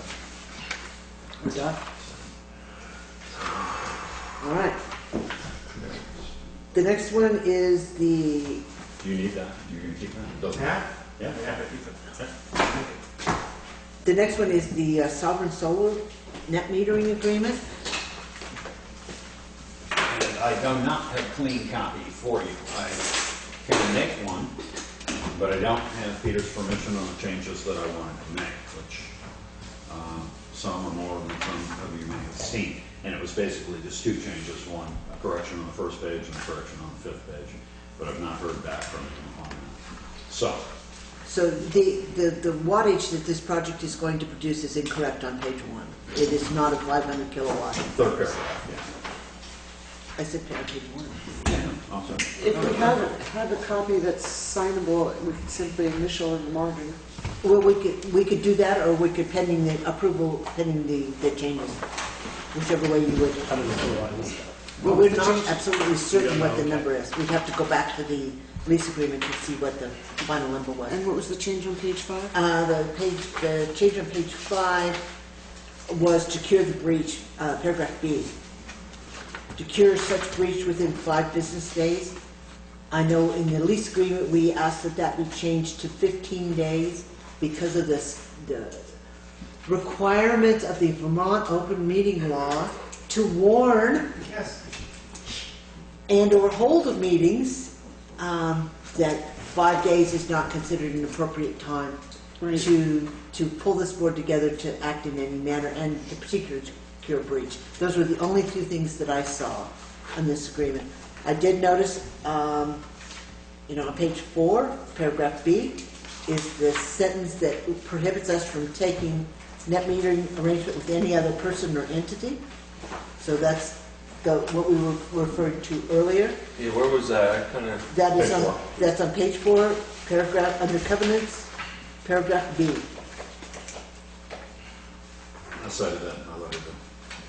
And then the other one I just want you to notice on page 3, number 4, the town will be receiving 10% of the total production credit of the solar installations as a benefit for more or less hosting this project.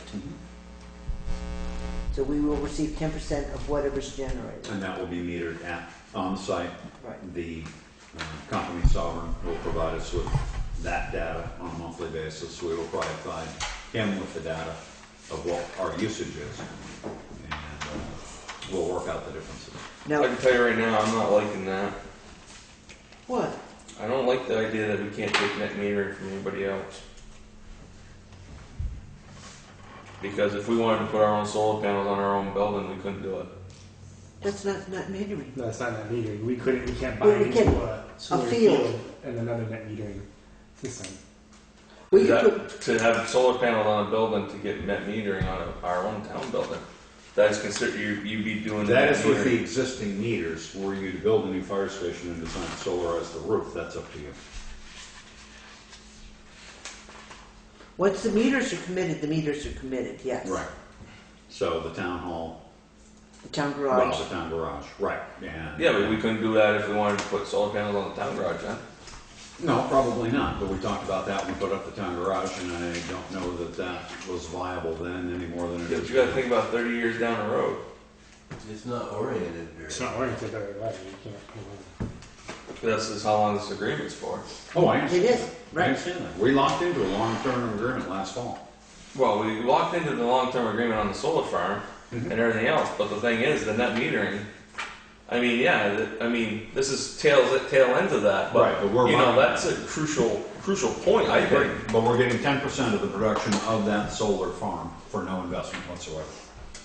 That's true, but if we wanted to invest, so if this town, say down the road 10 years from now, wanted to be 100% net metering, we wouldn't be able to because of this one agreement. If you put in a new meter, you can. You just can't use the existing meter on the town hall. That meter is committed. Doesn't mean that you can't. Shut that meter off. I won't say shut that meter off. We will Because it says you can't terminate it. We will be registering the meters toward which we get the net metering credits. I mean, But I just- anything out of Taft Meadows, anything that we build in the future, anything that involves having a new meter is not part of this fact. Well, it just And also concerns one- me is if we're trying to best benefit bang our buck in the long run sometimes. I mean, I hate to really tie our hands.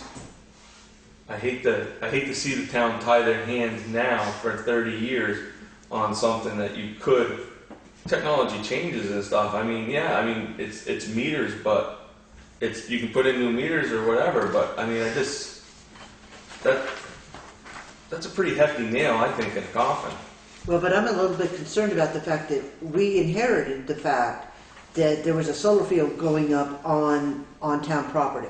If we do not sign this net metering agreement, Right. all we're going to receive is $2,000 in lease payments from that Right. property, period. The end, for 30 years. This way, we're at least recouping some of the cost of the time that we put in as boards, as Craig's time, and I know he's got an inordinate amount of time in this, I've got a fair amount of time in this, we're at least getting some benefit for the town, some offset at this point in time for going into this agreement. We're paying $600 a month just to have streetlights turned on. We're getting credit for that. I mean, it is a big deal. We're using a lot of energy, Right. not so much in the summer. But Well, I'm not going to agree to it, but it's alarming. They're ready to feeling. flip the switch. I know, but I'm just alarming to. One question I had is that my understanding is we are essentially 10 panels are dedicated to paying towards the town. I'm sorry, 13, because 10% of, and it's 130. 30 something. So, based on the estimate that I got from them for my personal use, I needed to buy 15 panels, and it's only generating about $1,000 a year. And as Craig said, we're paying $6,000 a year or more on electric bills just for the town. Streetlights, that doesn't count the buildings. And I understand this isn't solar power directed exactly, But there was a program out there from Green Mountain Power, I think, to revamp streetlights to a much more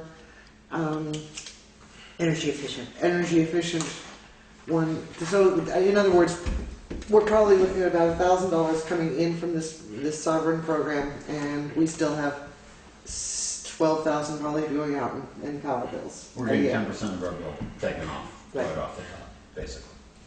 So therefore, there's still lots of room to tighten up and try to get. Absolutely. So is it? Can I? Are you proposing an energy committee?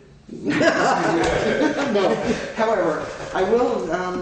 Something did come across my desk, I think a year ago, and I don't know if that program is still out there, but I'd sure like to inquire and see if it is, because they were paying the cost of installing much more power efficient lights. We do need to revisit streetlights, which have not been seriously visited since you left the board the last time. That's how long that's been. You managed to get a few of them addressed, and you and I made a map, and they're still on the map. Do we still have that map? Of course. Oh, good. I'm glad. Okay, so the only other thing that Efficiency garage? It may have been. I can't remember. It was a municipal program from Efficiency Vermont to do energy audits, but also to look at things like streetlights, which ours are mercury vapor. And They're then- just waiting for them to burn out, and maybe another 15 years. I'll tell you, I'm liking those new LED light bulbs. Oh, yeah. No problem. I'm really liking those So light bulbs. bringing this conversation back to where we started. Yeah. I just wanted to make that aware that it kind of put a sour apple in my mouth. Okay. Back to page 3, number 5. The one thing that I don't understand exactly what we're driving at with this is the very last paragraph where it says the producer has a credit, when the producer has credit in excess of 10% of the total production, we're going to do some kind of really fancy back and forth with money. And I'm not really certain what we're getting at. How would we have excess credit if we're getting 10% of the field output? As I understood it, I think that they are saying that we should generate 1,000 kilowatts every month. Right. And they're going to pay us on the basis that 1,000 comes in. If they've paid us for 1,000 but only 800 come in because it's cloudy 36 days out of the month, that's good. Good coverage. Amazing, Carol. 8 days a week, man. Right, exactly. If it generates less than what they had anticipated, that we would be in fact refunding because it did not produce as much as was anticipated and what they had already credited us for. That's the way I read it. That's the way you read it, or Were you that's the way it was expressed? Physically Yes, refunding them, or is it coming off next month's credit? Or if it overproduces, I mean, It it can't- says we will refund them, but I mean, how It can't overproduce. Are we Yeah, they physically can. No, cutting it them? can't overproduce. Are we physically cutting them a check, or is it simply just coming out? No, there'll be the exchange of money. This is going to require a little bit of bookkeeping and some administrative, but I think within 3 or 4 months we'll have this figured out, and I think it'll just be a standard tap deal. It's just there's no guarantee as to who's going to be taking what or who's going to be producing what in any given month, and some months are going to fluctuate. And where that happens, there may be an exchange of cash, either one way or the other, and we will have to account for that, and they will have to account for it as well. But it's all straightforward accounting. Because the example at the end of that, if producers causes to be placed on the town's account, a credit of $750 for that month that only generated $500, then the town would retain $500 of it and pay $250 back to it because they've overpaid us for that. We are only allowed to take so much, so if the credit is higher than that, then we refund that too. So I'm assuming Because that's something Green about internal billing as I was opposed going to. to say, but somebody's notifying Green Mountain Power of what the credit is, or Green Mountain Power is notifying The somebody Green of what Mountain the Power is credit actually doing accounting as well. Right. They're giving us a 10% discount off of our utility bill Right. in order to accommodate. But if greater than that is produced, if greater than our 10% is produced, Is paid, is credited. is credited, right, then that excess amount will be returned to Sovereign Solar. through us, basically. We're the middleman. Sure. We're only entitled to so much. Therefore, if more comes our way than is our due, we will return the excess, essentially. Well, if we're getting 10% of the output, then we shouldn't ever have an excess. It's just a matter of Yeah, they've but we're not- estimated an excess, but we're Right, getting but less. we can only accept so much. It depends on our drawing as well. So if that produces more than whatever, we actually will be owing them. The next one. Correct. Yeah, I think there is some cash that will be changing hands. Again, this will be worked out in the first couple of months. I don't see it as a problem. I think it's an issue where our draw is gonna fluctuate from month to month, therefore our credit from Green Mountain Power at the 10% of whatever our draw is gonna fluctuate, as well as the production from the field is gonna fluctuate from month to month. Well, but I don't think they're guaranteeing 10% of our reduction in our Green Mountain Power bill. I think it's 10% of the production from. Exactly. Is what we get as a credit Right. from them, but we can only take so much from Green Mountain Power. I believe. Do you remember What what do you, that what, might what do be? you mean, so much, take so much from Green Mountain? So in other I think- words, if it generates 20,000 kilowatts that month, All right. we're only allowed to take 10%. our 1,000, which is only 5%. That's not 10%, because it's generating more that month, and therefore you're saying we are limited to only Well, X now amount. you've gotten me confused. Because you, Okay, good. you're not allowed to take offsets more. You're not allowed to get paid for excess production. Right. So in other words, if the amount that we're paid by Sovereign Solar or credited with from the field were to exceed the cost of our bills with them, which would just be amazing. I did ask Sovereign about that, and that credit can carry for up to a year from the date that was incurred. So we don't actually have to pay them. I understand, but that's not where I'm going. In other words, if it generates more than your total bill, yes, a homeowner can credit it. But I bet the town has to return it. The town would have to return it. Right. Because I don't think there's any way we can stockpile that, so to speak. or It's not hold like excess. us being a member of the field. We're totally separate, I take it. Right, we're getting paid as part of, essentially part So of the we need to lease. make sure we use all the juice then. We could definitely use the juice. Am I saying that right? Yeah, except that you just endorsed green energy. So put electric-based board. Okay, so basically, where are we with this net metering agreement? I mean, if I would like if to we're see a not clean com- copy with the Yeah, changes. that's fine. And Okay. then we'll sign it That's next time. Okay, so if you would, I make a motion that we direct Craig to obtain the changes. Table this until we have a clean copy. yeah. Okay, Is there a second to I that? mean, Table? is that okay? I mean, that's the point of it. We're not signing it until we have a clean copy. Okay. Is there any other discussion? One thing I'd like to say is when you get a clean copy and if by email, can you email it to me? Anything else? Hearing none, all those in favor of tabling the group net metering agreement until we have a clean copy, signify by saying aye. Aye. Opposed? Abstentions? The motion passes. All right. can we take 5? Sure, we sure can. So we'll come back into session at 5 till 8. Ow.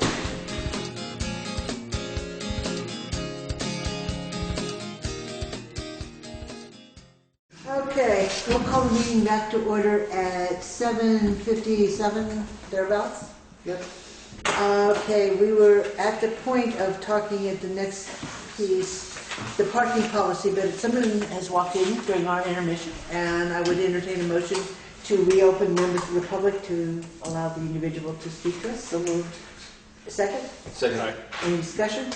All those in favor? Aye. Okay. Did you have something you wish to say to us? Oh, yeah, it's getting to be time to start organizing the parade, the Holiday of Horses Parade, and I wanted to find out if the select board is still with, and wants to be involved in that, or And- allow it, In the what?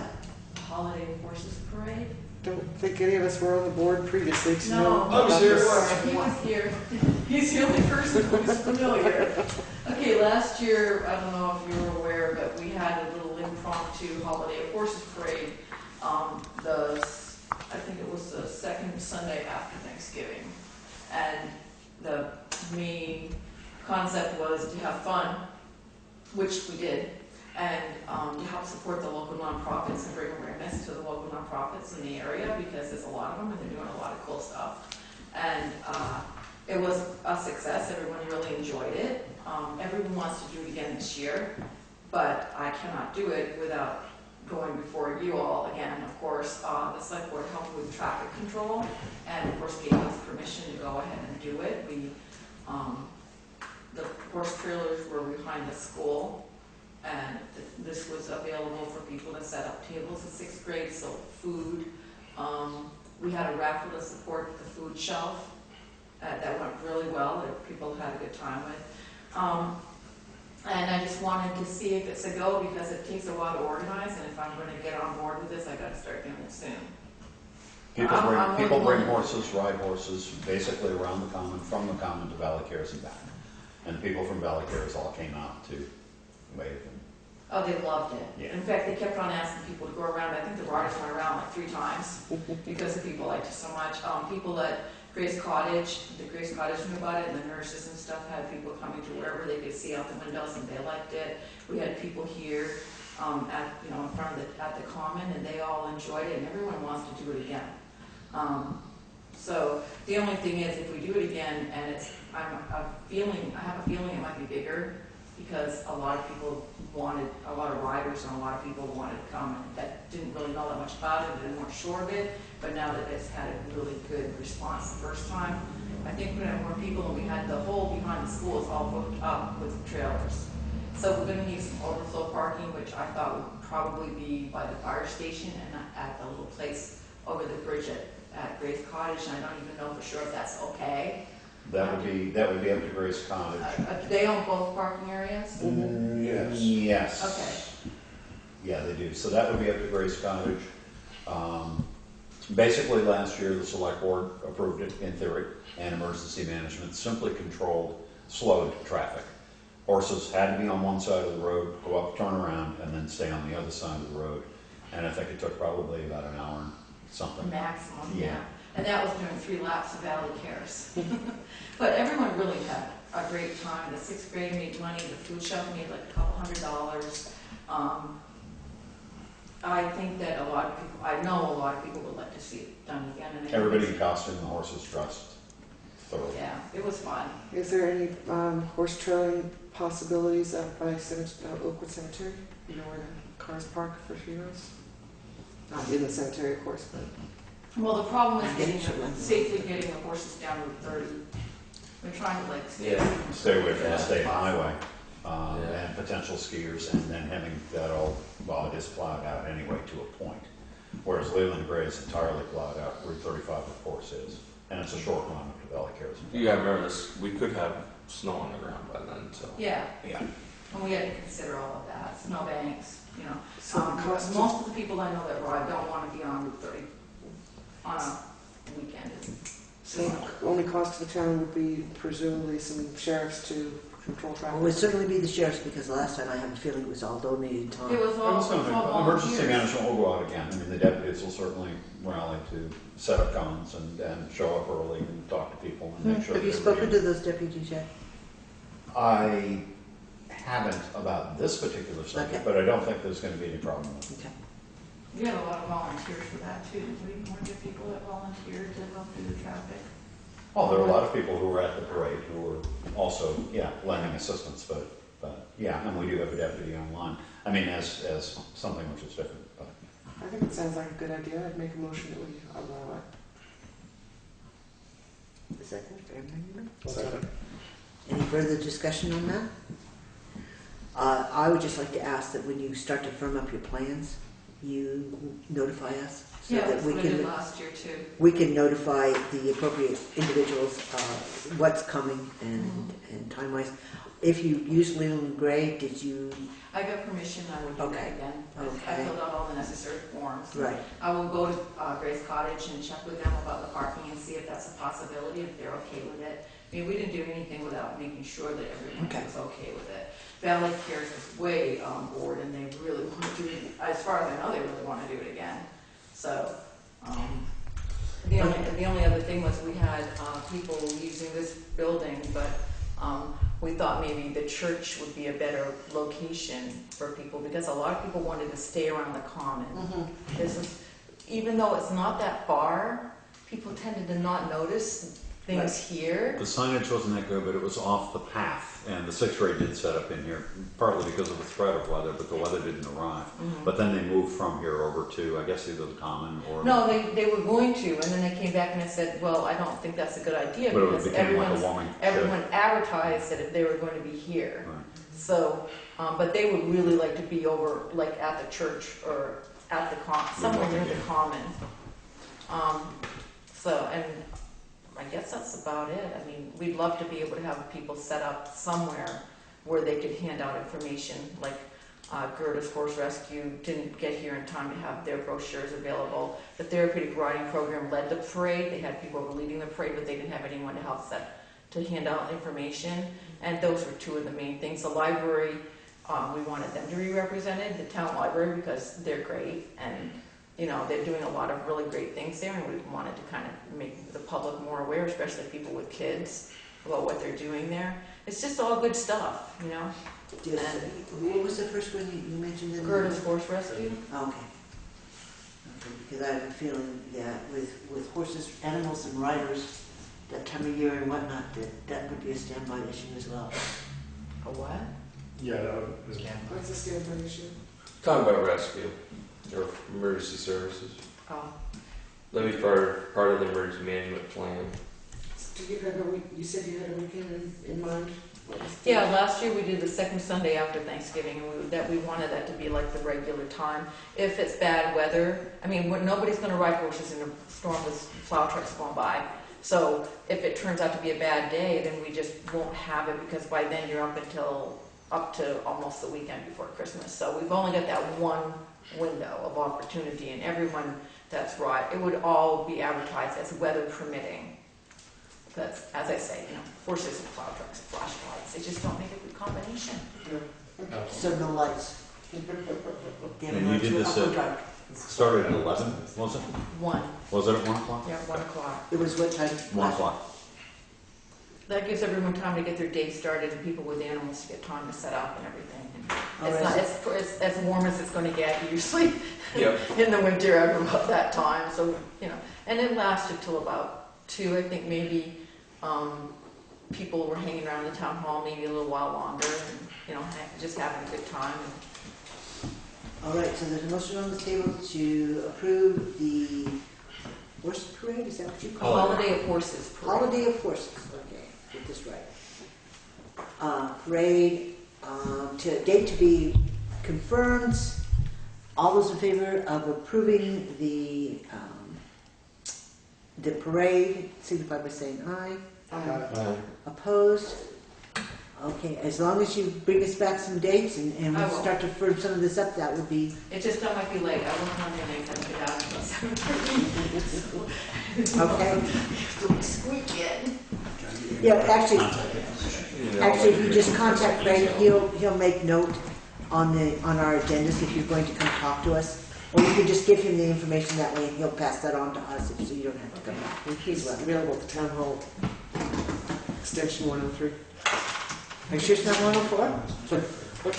Actually, 3,700. actually, that brings up 3,700. that brings up something. Do we should probably get him a separate line versus. Oh, God, I'm waiting for a cell phone, then I can work on my truck. Well, when I called Christine, I was actually trying to catch him one day and wanted to kind of leave a message, but I didn't dare to leave a message for him. Listen, on her phone. I did today, but yeah, it is an issue with Craig not having his own extension, there's no doubt about it. I'm gonna Get a fly. satellite phone. I have one that just plugs in an electric cord and it runs off the other phone and the other. If we look into that, and then he could move it wherever he needs to be. I mean, it's cordless, he can wander with it. Well, I just figured he can answer his voice box from anywhere. Not on the agenda. If we could move him. Yeah. Yeah, good enough. All right, so the parking policy is the next thing, that's what we talked about, and Craig did the corrections that we discussed at the workshop. And I don't know if you all have had a chance to quickly look over it, but it basically is the same with those corrections. Was there anything else? Yeah, because one of my corrections ain't on there. Okay, then I'll change it.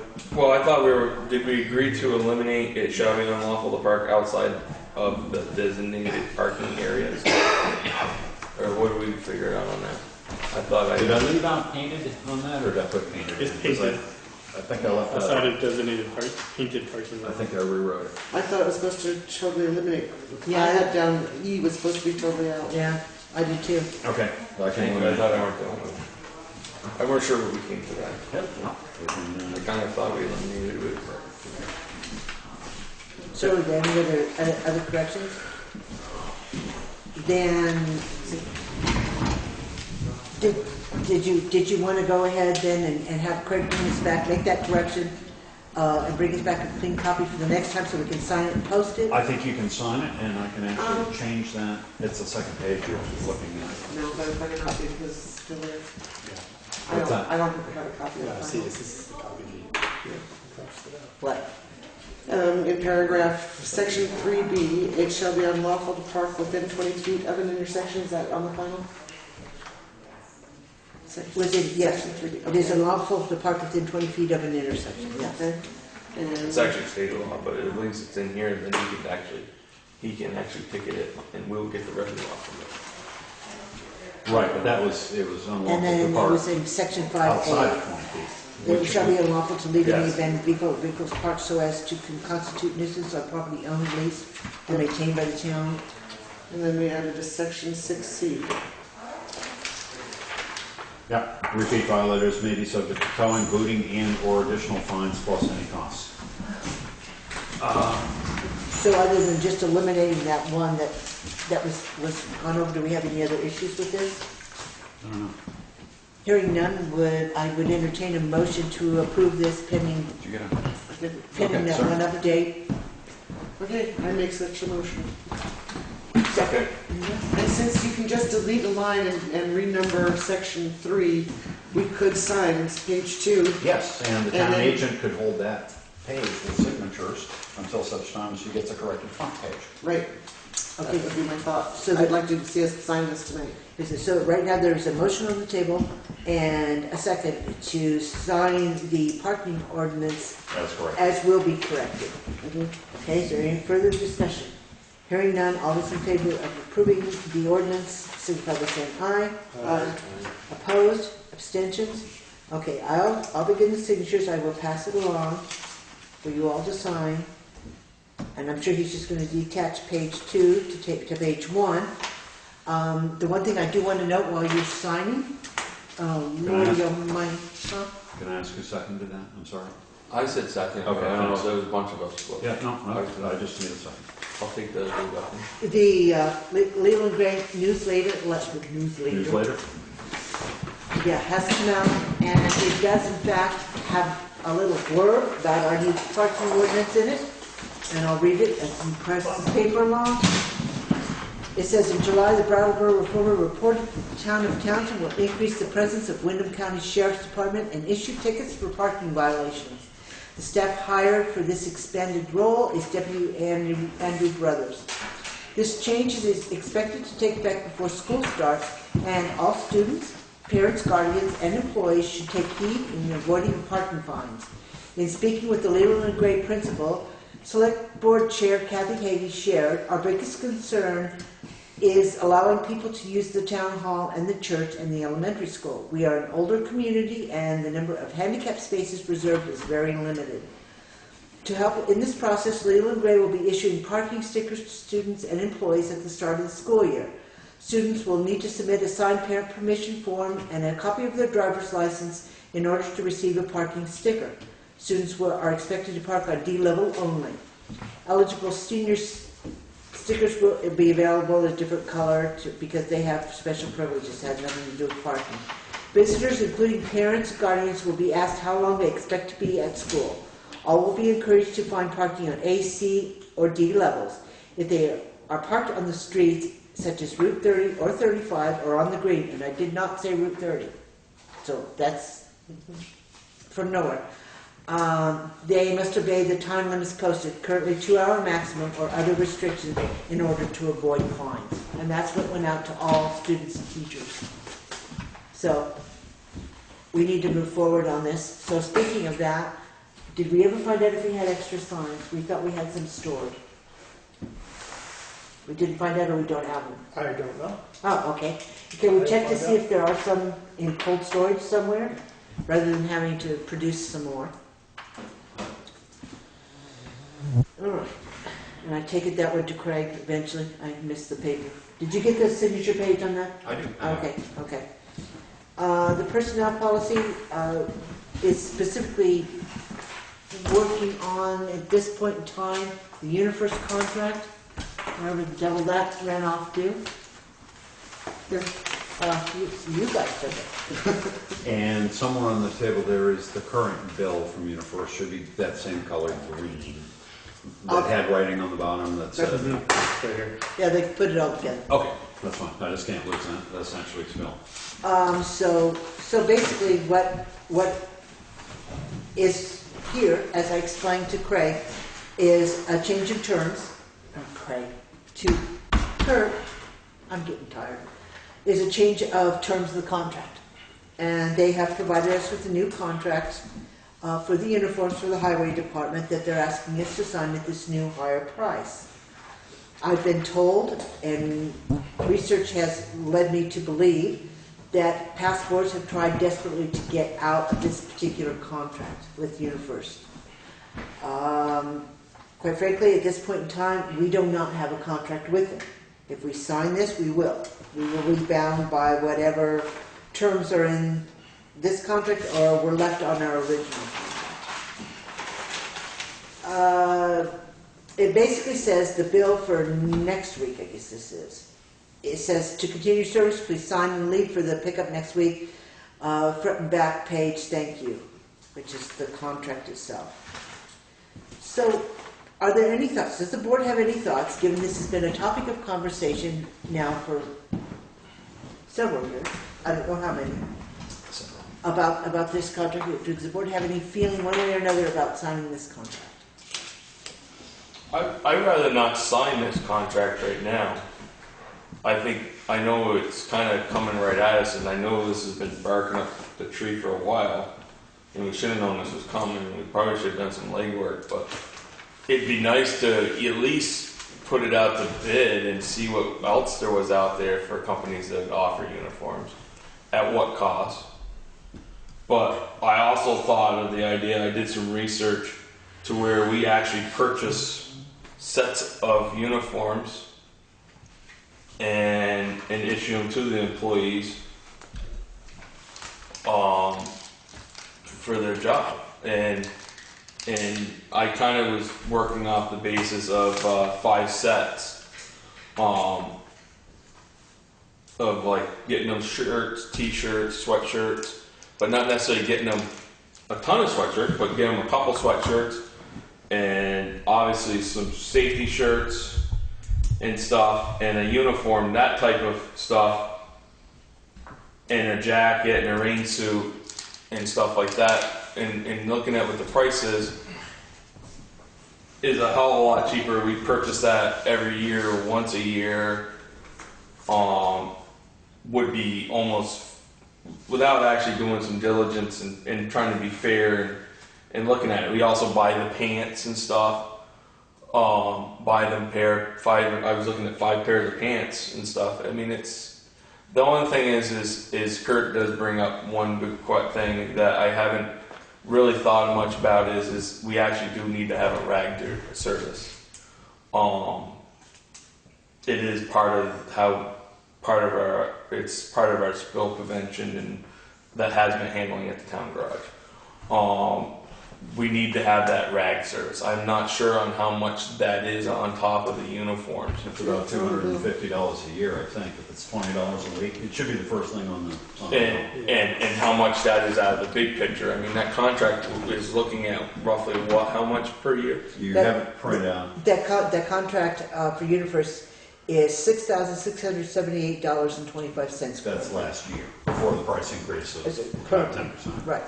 So there was a 10% price increase. So, I mean, that's at least another $600 Right. on top of that. Almost $700. So you're talking $7,000, and if 1,000 of that's rags, so there's $6,000 for 3 guys, basically 3 guys to get uniforms. That's $2,000 a set of uniforms for a year in cleaning. I mean, Also $2,500. I mean, I think it's we should be doing a diligency to look at other ways, or at least a different contract. Are there any other uniform providers out there? There's several. I just don't have their names on top of my head. I know the state uses one company. I just can't remember the name. What But would be, I know there's other companies out there. I'm not sure of the time frame. The bill requests that it be signed and turned in sometime this week. The bill anyway. I'm not sure on the contract what the time frame is, but I know they want to roll this over pretty quick and then you're locked in. Well, If it might be it isn't enforced by, signed, it becomes, if you hold over on a lease agreement, as long as you keep paying the rent, the landlord usually will let you carry over till you have time to investigate options. okay, it was beginning August 14th was the new price went into effect. I don't mind paying the new price while we look at this. I'd rather not get locked into a contract. Yeah, I think it's 5 years. Yeah, I mean that was like a 5-year contract, or 3 years even at least. I remember hearing on other board meetings. I can't understand why, I mean, if we're continuing to pay our bill, why do we need a contract anyways? Well, they got to give us a price increase, and they want the contract because you got to pay 85% of that whole total contract To get out of it. to get out of it in the first 2 years. And if you're contract for 5 years, And I know it's free money for them. there has been discussion on trying to modify the contract so that it did go on an annual basis or something more reasonable than a 5-year contract. And previous boards were not successful in getting that accomplished. And it's because of the contract was up. And then the contract does have a rollover provision in it, so that if you don't catch the fact that your contract has expired and you continue to pay your bill, then they automatically re-up it for another 5 years. And there's, again, to get out of it, if you miss the rollover, you have to buy out the contract. So they're not easy to deal with in any way, shape, or form. It took, I know Ryan Hockelotz was, when he was an auditor, worked for an extensive period of time trying to get the 14 cents tax on the rags off of there, because we're a municipality, we're nonprofit, and we don't pay sales tax. And they just would not cooperate with removing that 14 cent sales tax on the rags. So that's where we are right now. Any way you look at it, we're committing to a long-term commitment if we sign the contract to whatever prices may come forward, whatever changes they may make. If in fact we decide to buy in-house, we could certainly buy for all 3 employees, so that Kurt's biggest concern being uniforms that were the same could be addressed.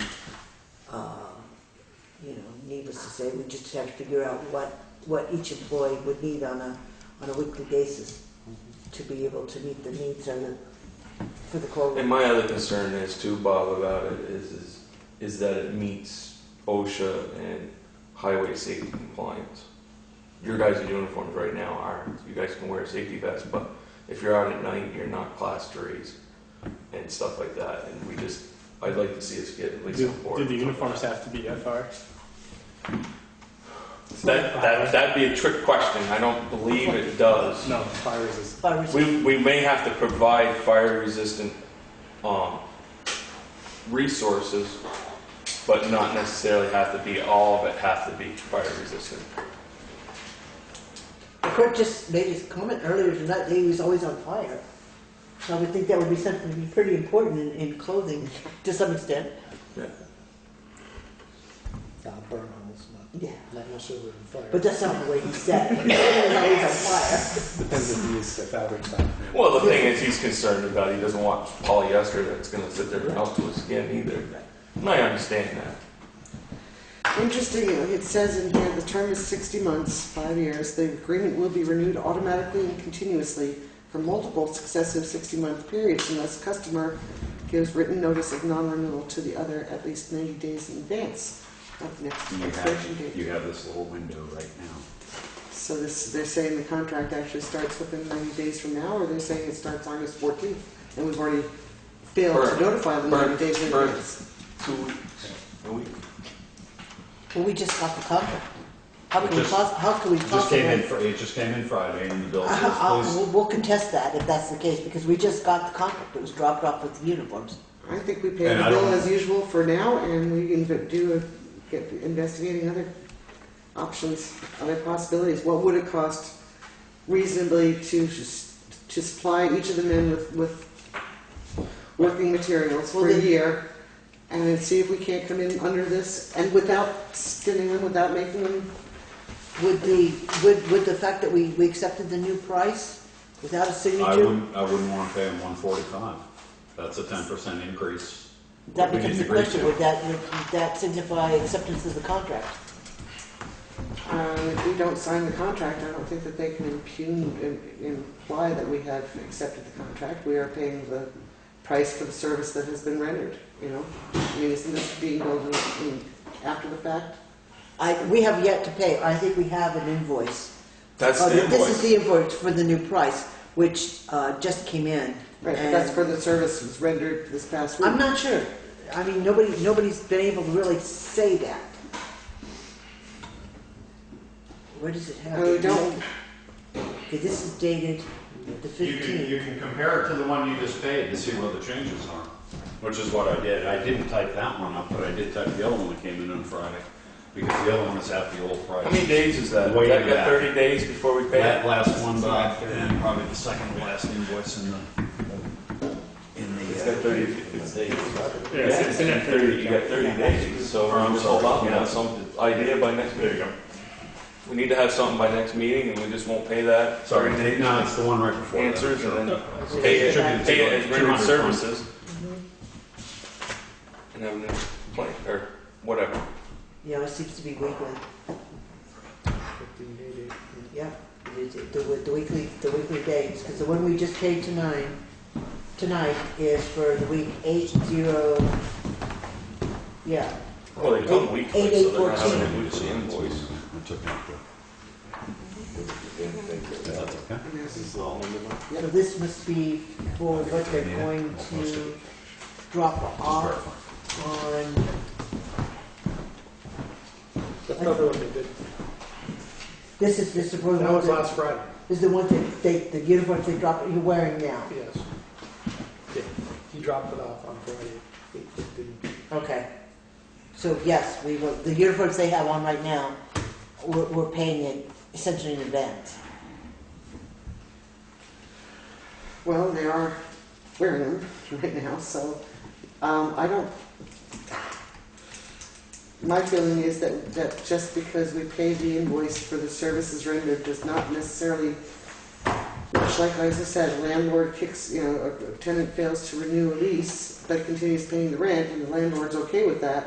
It becomes a month-to-month tenancy. It doesn't convert it to, oh, I've accepted a new contract or whatever terms you want to put in. But I don't know that. Automatically roll over. What? Because it also said it'll just automatically roll over to another 60 month. Yep. It was on the terms and renewal towards the top there. And we're currently in a 60-month contract with them.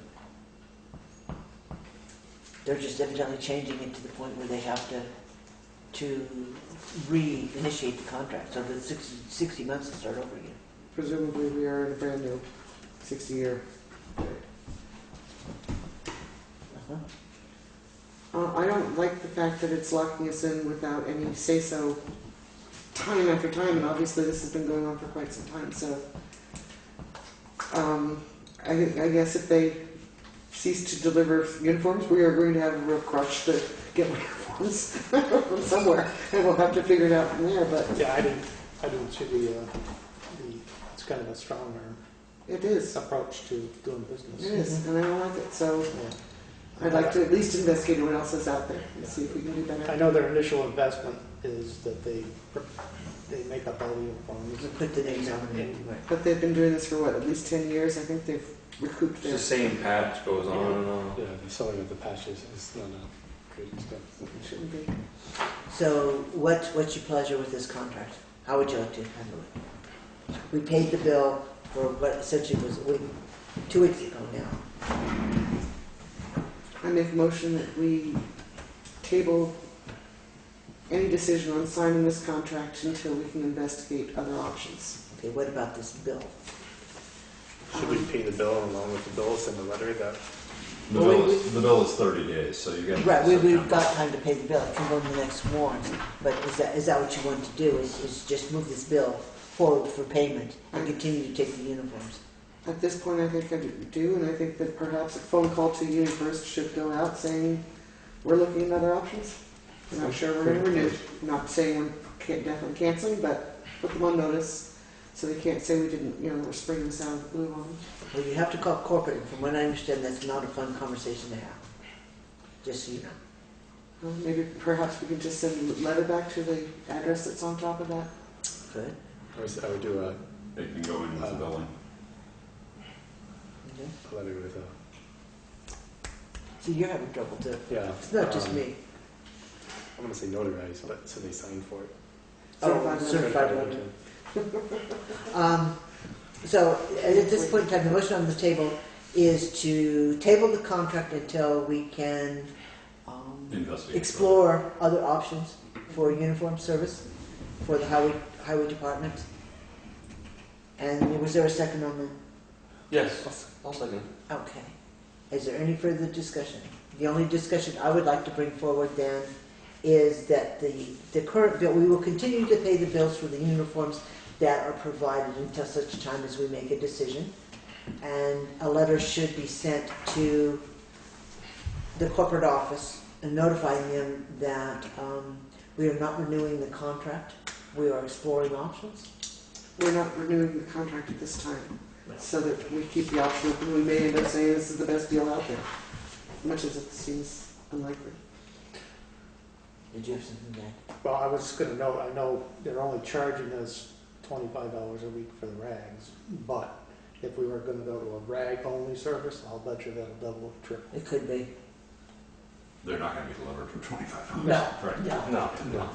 So we'll have to look into rag sanding. Look up And- into and- the entire thing. They give you a can. They give. There's other provisions in there as well. Don't they? Fireproof can to put the rags in. Is that part of? Yeah. Yeah, you rent that. Yeah, there was a charge for that. We should buy it. That was If billed. we pay a rent on it, we should buy it. I don't think we're We'll gonna. figure it out. Yeah, T-cell dispenser? No? Yeah, how much is it?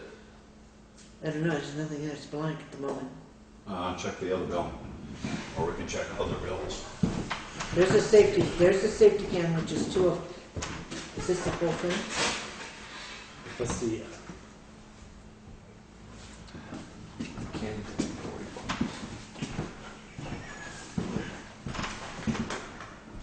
If you're paying $2 a week on it. Safety can is $1.80. I don't know if that's. So in 40 weeks, you've actually paid for that can. It's now 205, so that went up as well. Yep.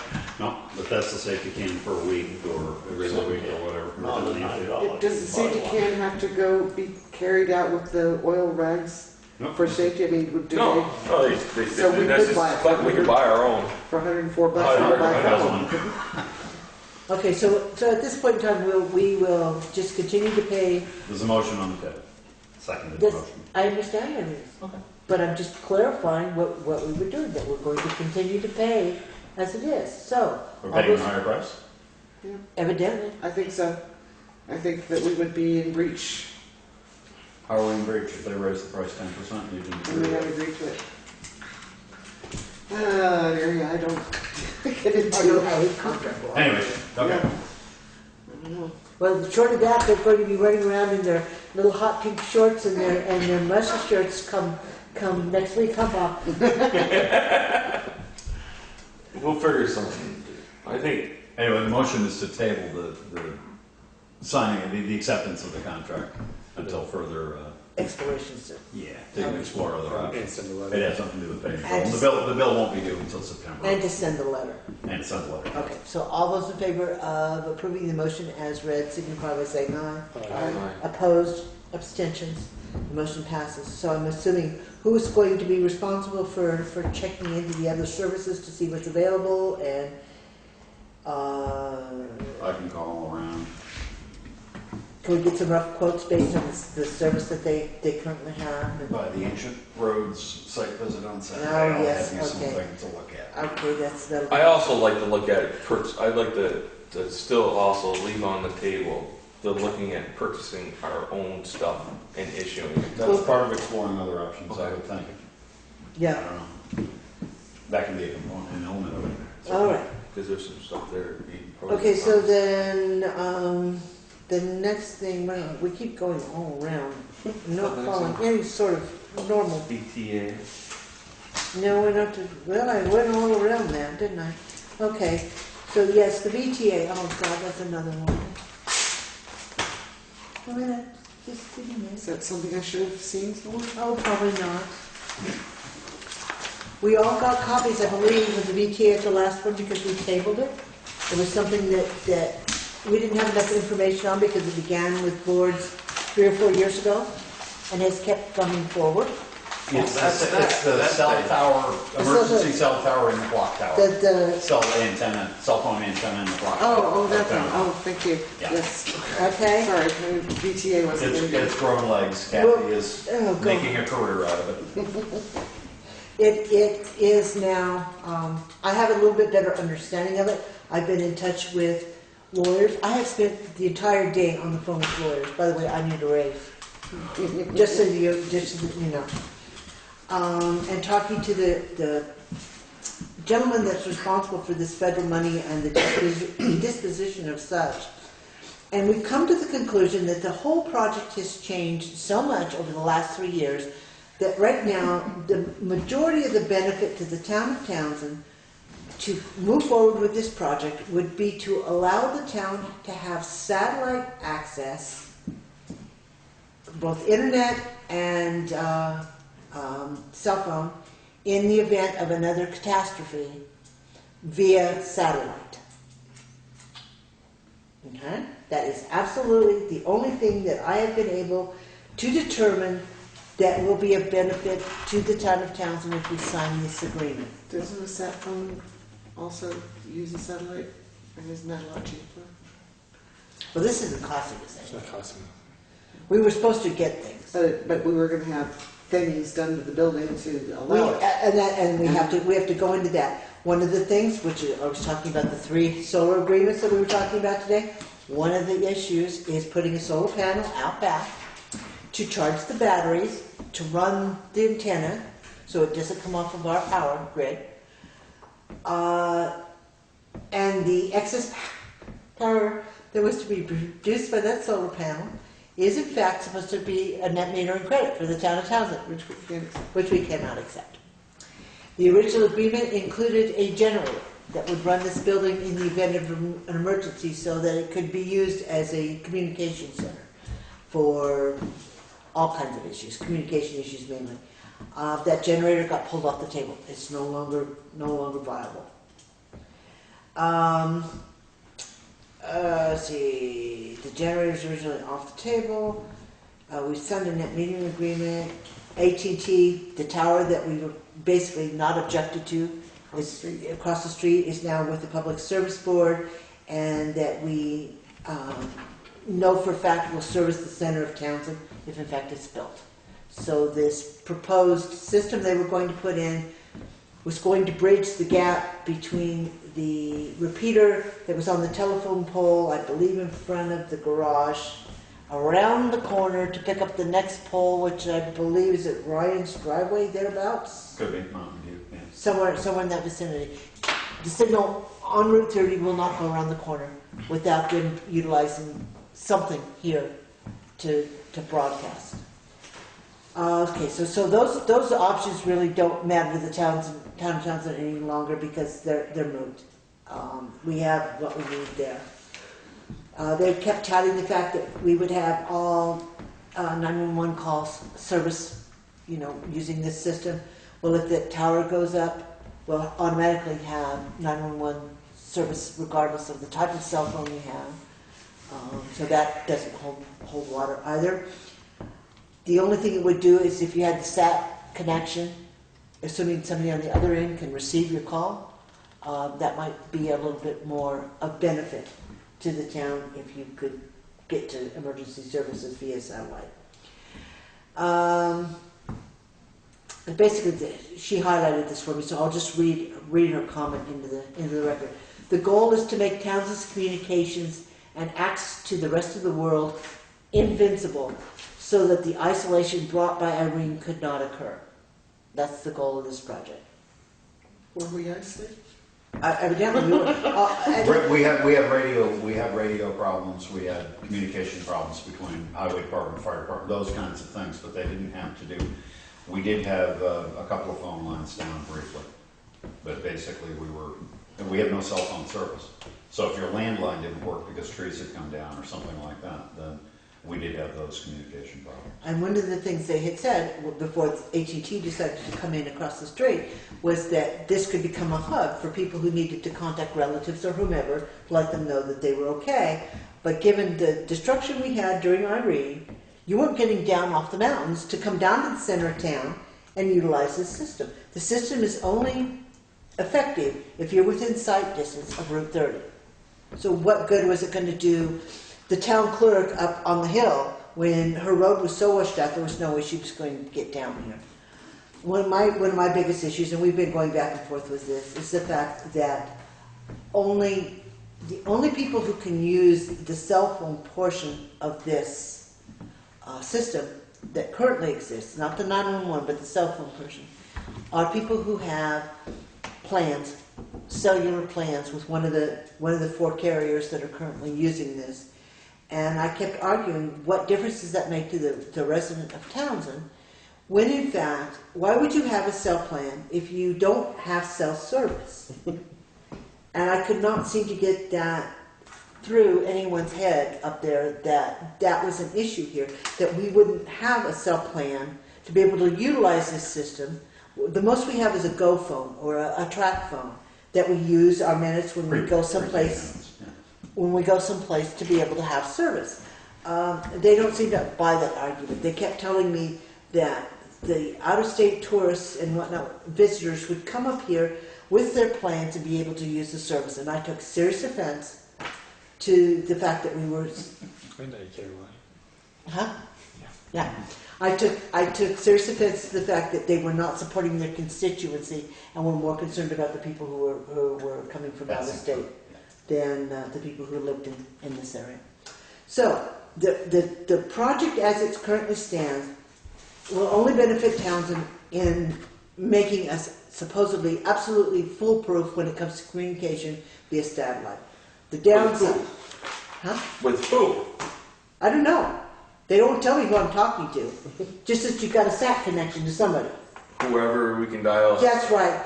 We can call, ET can call home. How's that?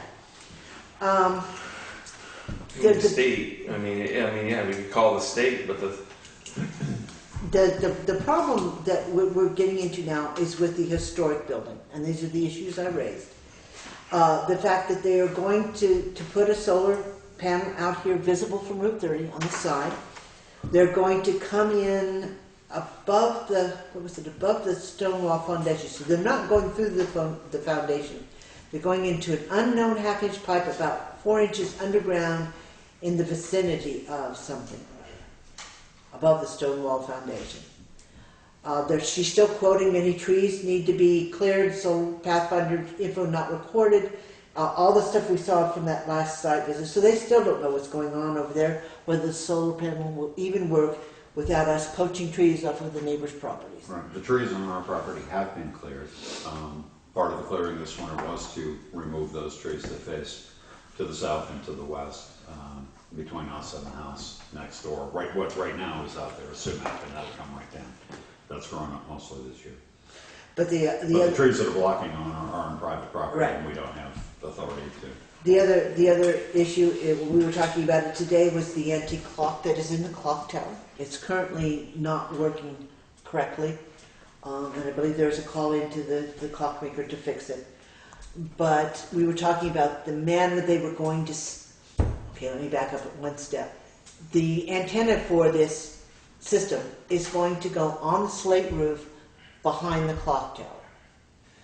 So they were talking originally, or the understanding was they were going to snake the wires, the electrical connections and the internet connection, up through the clock tower and out to the antennas on the roof. Now, I had a discussion with Kurt Teets today, who takes care of the clock for us, and he was seriously concerned, as is Craig, about them using the shaft. There's an open chase from that clock, that 100-year-old clock that comes down 3 stories to the basement that carries the weights on chains for the clock to drive. It is a 3-story, 4-chain weight system, and that's the most convenient chase to run a wire up. However, there may be issues with interfering with that. Short of that, they've got to drill up through the walls, and they're plaster walls, and they're studded, and they've got all kinds of pipes and wires in them anyway. Ask one Davey how easy it is to work on the electrics in this building. So there are questions as to whether or not it is in the best interest of that clock tower to do that, as well as our slate roof, which brings up the next piece of this. When they go to install it, they have to get up on that slate roof in some manner, which we go back to the issue of having to bring some kind of a heavy equipment lift in to get them up there to install the towers. Many of us remember what happened to the sidewalks when the town hall was painted, and in fact it did crack the entire front sidewalk, and it had to be replaced to the tune of about $65,000. We did all the sidewalks, but the access to the building where they actually crumbled the sidewalk, and they were old, but they crumbled the sidewalks. You know, so we have that kind of a concern as well with this type of work being done. So those items can be mitigated, according to the attorney that I talked to today. They can also be mitigated from the standpoint of the visual of having a solar panel, blah, blah, sitting out here next to the building and visible from Route 30. All that can be mitigated by the Historic Preservation Society. But our concerns, or at least my concern, is with the building itself. Is this something that is in the best interest of this historic building to go ahead and proceed with? Do we gain enough with this SAT connection to justify the potential? Now, I did ask, because the contract does not specify who is responsible for the insurance when this installation is being done. And it's implied that we as the building owner are responsible for what happens to the building. Now, when I spoke to the attorney, she said that basically they would be responsible for any damage that was done, for correcting any damage that was done through tort law. And with that, it goes to the attorney on the board, because quite frankly, I'm a little hesitant to take the risk that there would be damage to the clock tower, to the building itself, without some kind of a guarantee that the state of Vermont actually would be responsible for fixing any damage that were to happen. And you have ongoing maintenance issues. They're going So- to get up there in 3 or 4 years to tweak or to... I have a stupid question. Hate to say it, but does it have to go with this building, or can we use any other town building? It has to go around this corner. So it's going to have to be something here in the center of town to keep their connection going as it comes up the valley. Oh, I mean, technically, when they signed this grant, that wasn't part of that whole situation, was it? Yes. The cell connection and whatnot was all part of that original Plan. package. But as I said, the package included making this building actually a shelter. Well, it was kind of a shelter. There was discussion about an emergency operations center in this building, as a communications center, as a habitat, for lack of a better word, because I'm not thinking very clearly, but for people who needed, a place Shelter. to stay during a storm, right? Shelter. The Red Cross has signed off on this. I mean, there are issues with this building, lack of showers and kitchen facilities and whatnot, but it is possible to bring a number of people into this building, provided there be provisions. Well, my feeling is you wouldn't have your operations in your same place as you have your evacuation building. Right. That's emergency 101. That's why I didn't know if that was able to use it for something else. Otherwise, I mean, I agree with you, Kathy. I don't. Things have changed in the last 3 years drastically in that whole realm of things, and the whole thing even statewide, it's changed more than just that. And I think one of the issues with the changes, what we're seeing now is the push to finish out using the federal money. And I think that's why this board has been presented with paperwork, what's here somewhere, that is substantial. And basically being given a very short window to understand and come to a conclusion of sign a contract, or an agreement, it's not a contract, it's an agreement with the state of Vermont. Again, I don't know enough about it. I don't know, I can't wrap my head around the benefits. Do you know if there's any issues regarding like FEMA or anything in reimbursements down the road? I mean, is this tied to any No. anything like that? No, this is 100% communication.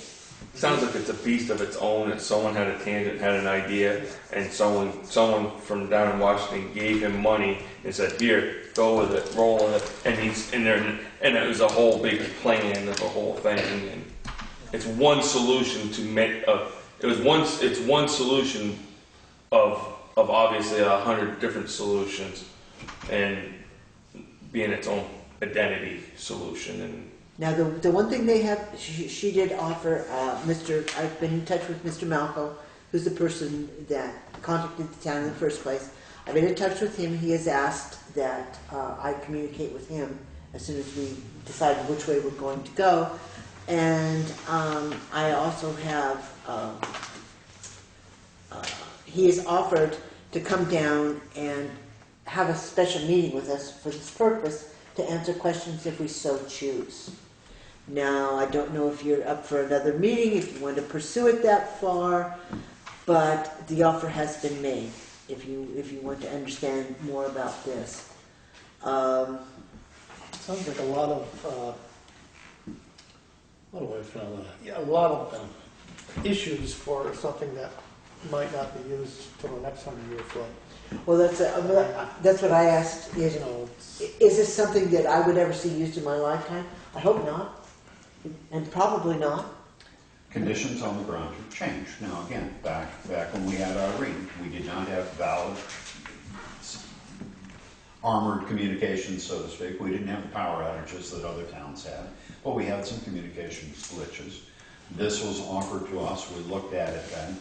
I've been personally involved with BTA since 2006, and Bill Shuttleworth in trying to get cell phone service power of any sort into this town, anywhere. And this is part of the fruition of that. But after Irene, more money became available. It was supposedly low-tech, very inexpensive, just to provide us with service in the sense of a backup. If power failed everywhere, we would at least be able to contact the state and each other, whoever had telephones. And it would serve as emergency operations communications. You could put a track phone in every truck and somebody here could talk to anybody. It's morphed into something different, and it's been 3 years. Not much has happened. This has grown to be very sophisticated. Only 4 towns in Windham County, and I don't know what the other towns are doing, actually signed up for the grant. We were awarded that. And it seems that we're not communicated with in terms of when is this happening, what's happening, unless they really want something, and all of a sudden this has come, as you say, to fruition. That money is apparently now available. These little towers out here going around the corner weren't envisioned at this time. We were supposed to have a cell phone tower. So I don't think that was part of the package, that this would actually act as an elbow to bounce the signal around the corner. I think there was something else. that was an afterthought. It was, well, it's convenient now, and it ties into that. They put these little antennas on the telephone poles. But in any event, things have changed. We will presumably have a cell phone tower that reaches better than 80% of the town, hopefully with AT&T. We are looking at putting radio antennas on that tower, and hopefully the highway crews radio dead spots will lessen because of that. And with more work with Key Mutual or the radio shop or something else, maybe some of those other dead spots that we have will. I mean, I think the idea was so we have phone communications with the state in a disaster, and it was David trying to be nice and try to get any which way he can, because there is some lapses, but we chased a lot of grants that we didn't we get. did. Yeah, we did. And the thing is the whole technology has changed since then, and even the reaction. I mean, they're more apt to use the radios. It just seems to me if satellite's available, we ought to be able to walk outside and just our phones up and pick up something, but you can't. Well, I do know that when I spoke to Mr. Malco, I was here when we stepped envelopes that day for tax bills. He did tell me, he asked me if there were any of the buildings in the vicinity of Town Hall that could house this system. And I told him that I could not speak for any of the other buildings up here, whether or not they would be willing to do so.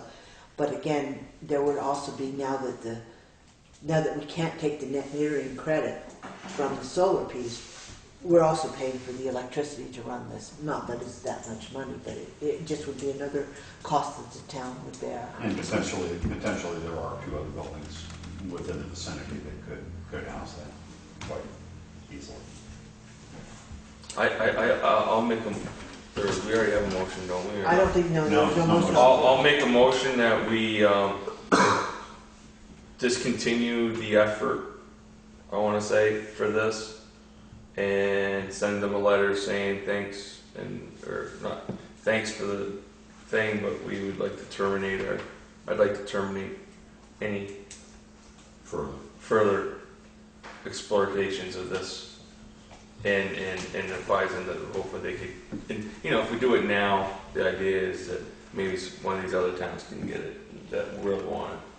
Well, the reason he couldn't be here this evening, the offer was made. He was going to be up in Reedsboro, and we couldn't actually, he couldn't be in 2 places at once. I don't know why I am, but. There one town, Whitingham, I think is there, Whitingham or Wilmington is another. And quite frankly, it wasn't until today that I actually nailed down the brass tacks of what was in it for the town of Townsend. So, I honestly need to respond to him tomorrow by email. And we can certainly follow up with an official letter, but I do think that I should probably let him know tomorrow that we don't wish to, well, if the vote goes that way, but that we wouldn't wish to continue. I'll second Dale's motion. Okay, is there any further discussion on that?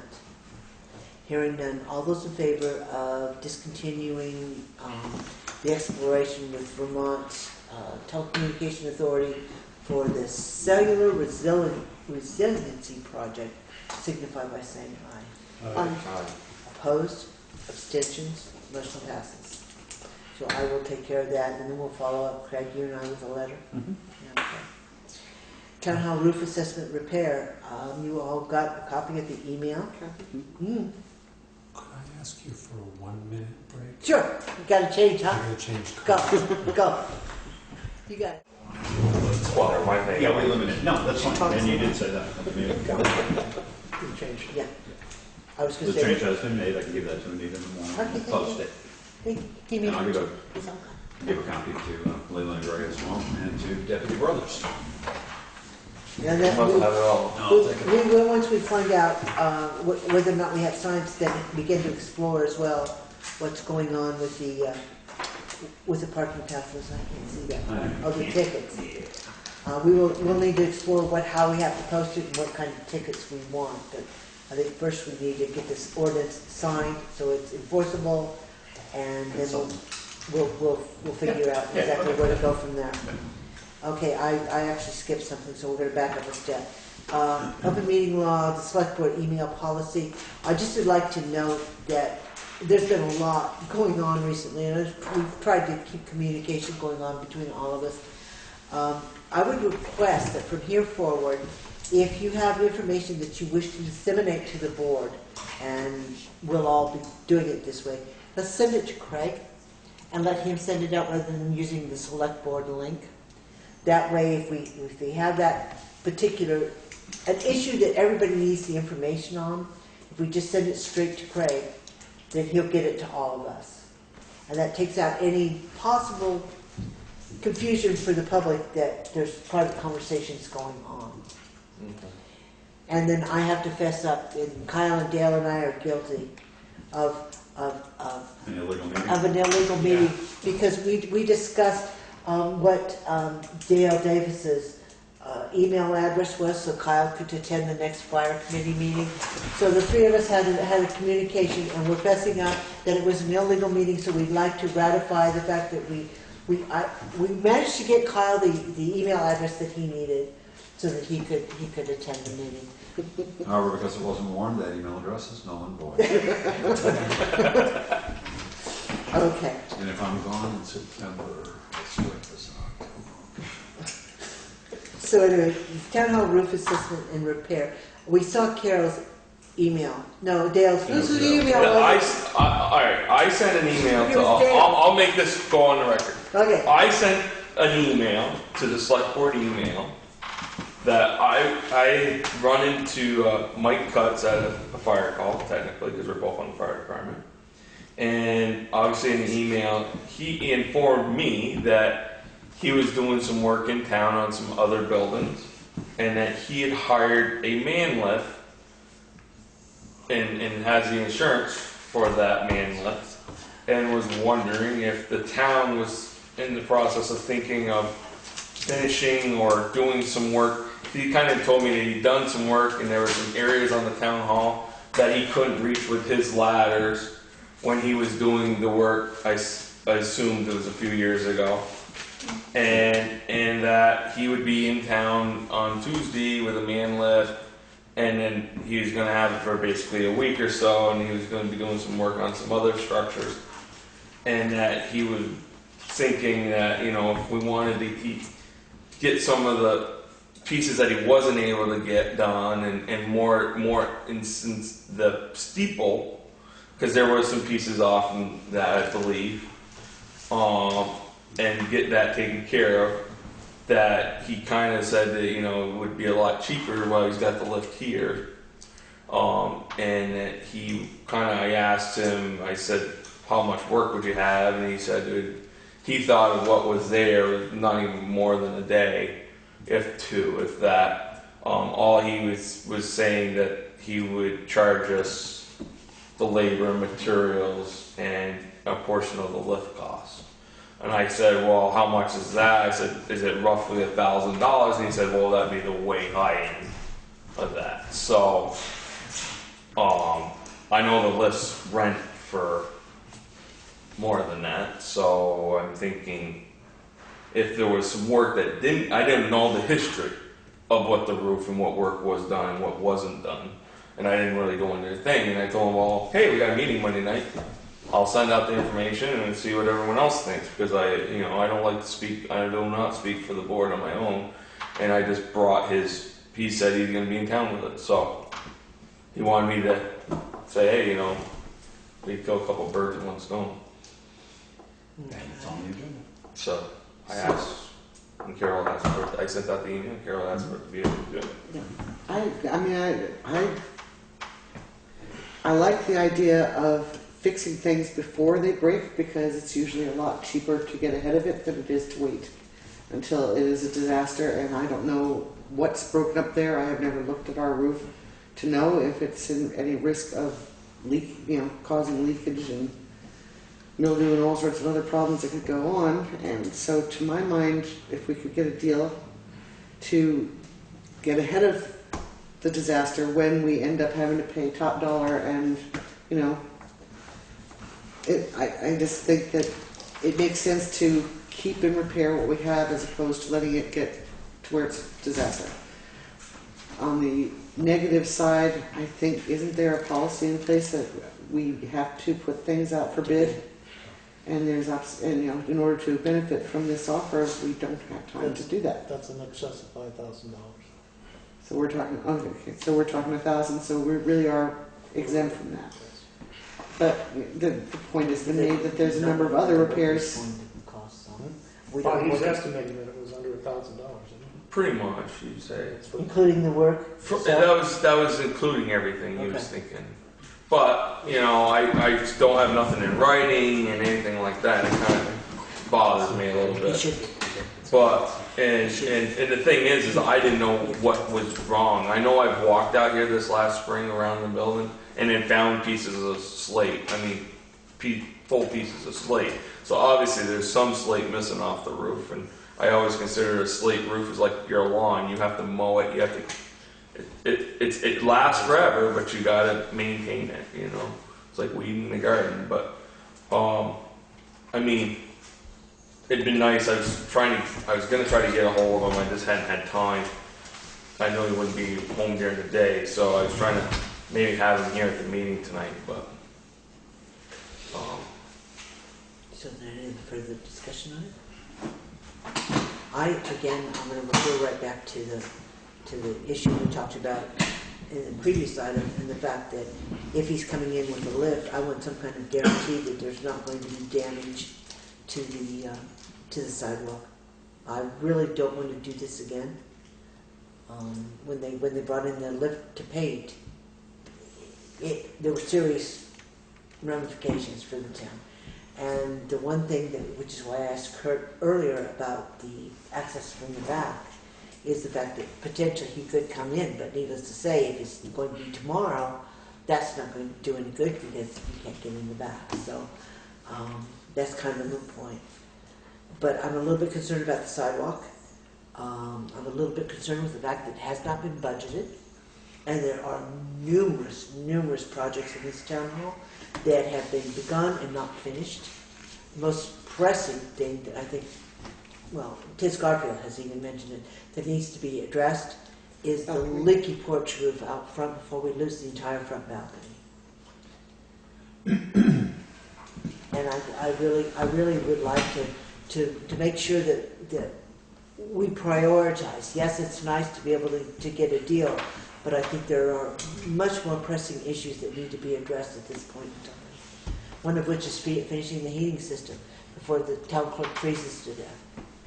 I mean, I'm just being the messenger, so I didn't really know where we were at, and I haven't really made up my mind if I really want to do it or not. So I was just bringing the message forward. So. And as I believe I said in a quick email, there aren't many other people that will get up there and an opportunity to have one. One of the problems is that there are very few places that you can stand away from this building to actually see the roof visually. And Dale is right. I mean, we've picked up, Joe and I picked up slate all the time, little pieces or big pieces. We can again, and I've done this before, I haven't done it since last year, is basically go up into the attic during the daytime and look for daylight. That's not a sure way of getting through to look for any water damage, but there hasn't been, and Mike was up there 2 years ago fixing some little things. I believe when he talked to you, he indicated around the clock tower. Yes, there's some flashing issues up there that need to be attended, which you wouldn't necessarily see from the inside. I don't personally think it's a bad thing, but again, my concern was, I don't know how big a piece of equipment this is, but obviously big enough to get up onto the elementary school roof and up to the church steeple. So therefore, to bring it over here, it is a long way up. It's going to be a heavy piece of equipment. And my concern is the granite curb stones out front or this access sidewalk out here. But and there are if we host have to reasons. fix the roof at some point, that we're still going to face the same But we problem. don't know that it's broken, and that's the problem. We're paying for an investigation. If you're finding pieces of slate, I'd say there's problems. No, the elementary school, for years, that's a 200-year-old building with the original part of that building is a slate roof. And you can sit there and watch them come down in the wintertime. I don't know what it is about the construction. They just chip off, break off, but they don't have that much repair. Just because a piece of slate comes down doesn't mean you necessarily have an issue. But I'm not opposed to doing it. I just want everybody to be aware, because we had a discussion about the sheriff earlier. I want everybody to be aware this is not a budgeted expense, that there are risks involved that we're going to have to mitigate if in fact something happens. Kyle brought up the point, and it's a valid point. I'm assuming Mr. Cutts has the insurance necessary. Oh, I'm sure he does. Yeah. We just don't have it current on file. We can get that. Okay, and there was one other piece, I don't remember what it was now. But, I'd entertain a motion one way or another. It is open-ended though. So I mean, if there are issues, yes, they do need to be repaired, but it could turn into a $3,000 or $5,000 job, and it will want to be done right now. And that's justifiable. If there are issues up there, rotting timbers, slate that needs to be replaced, it could go big. And I'm not suggesting that it will, and I have no indication that it will. I think it'll be easy pass and minor repairs. But it's an open-ended discovery process. You never know. You never know. Isn't there a building fund? There is RDAC, yeah, this is available out of the RDAC fund, I mean, to a certain degree. The building has a number of demands, but we do have money in reserve. And you can use The the interest, interest right. on the Mosley Fund. Okay. How I much mean, is that right now? I like the idea that we do this, but for me personally, this breaks my own personal policy. I don't like to, someone comes up to me today and then move in and, yeah, we'll go ahead and do that project, you know, I mean, it's almost like self-shopping. What- But Well, on the flip side, I think he's probably just, thinking out for the best He's interest of the looking out town. for the He best is looking interest out for the of the best town. interest of the town, and I like, Well, the other thing is the man lift is very expensive to rent for a week. I don't know what they cost. I assume this is a pretty good size one. And I doubt that the church has a lot of money to pay him. I'm sure a lot of that is discounted living. And the elementary school's on an extremely tight budget. Didn't think they were doing roof work this year, to be honest with you. But it's worth, if there's a vehicle sitting right next door, it's worth having it be. I don't think he had that work guaranteed either. He was just. Oh, no, but I'm saying the more he can spread it around, the easier it is perhaps on everybody to pay for an expensive machine. So Joe, what is in the Mosley fund that can be used? Just the interest. But how much? Oh, I don't know. Is I it, think, see, they tapped into it for some of these other projects, so. right, the doors and the heating system? Yeah, Yeah. so there probably isn't that much, you don't get much interest anymore. Right. I think there's around 50,000, principal. It's for, So it's probably making about $2 a month. Interest.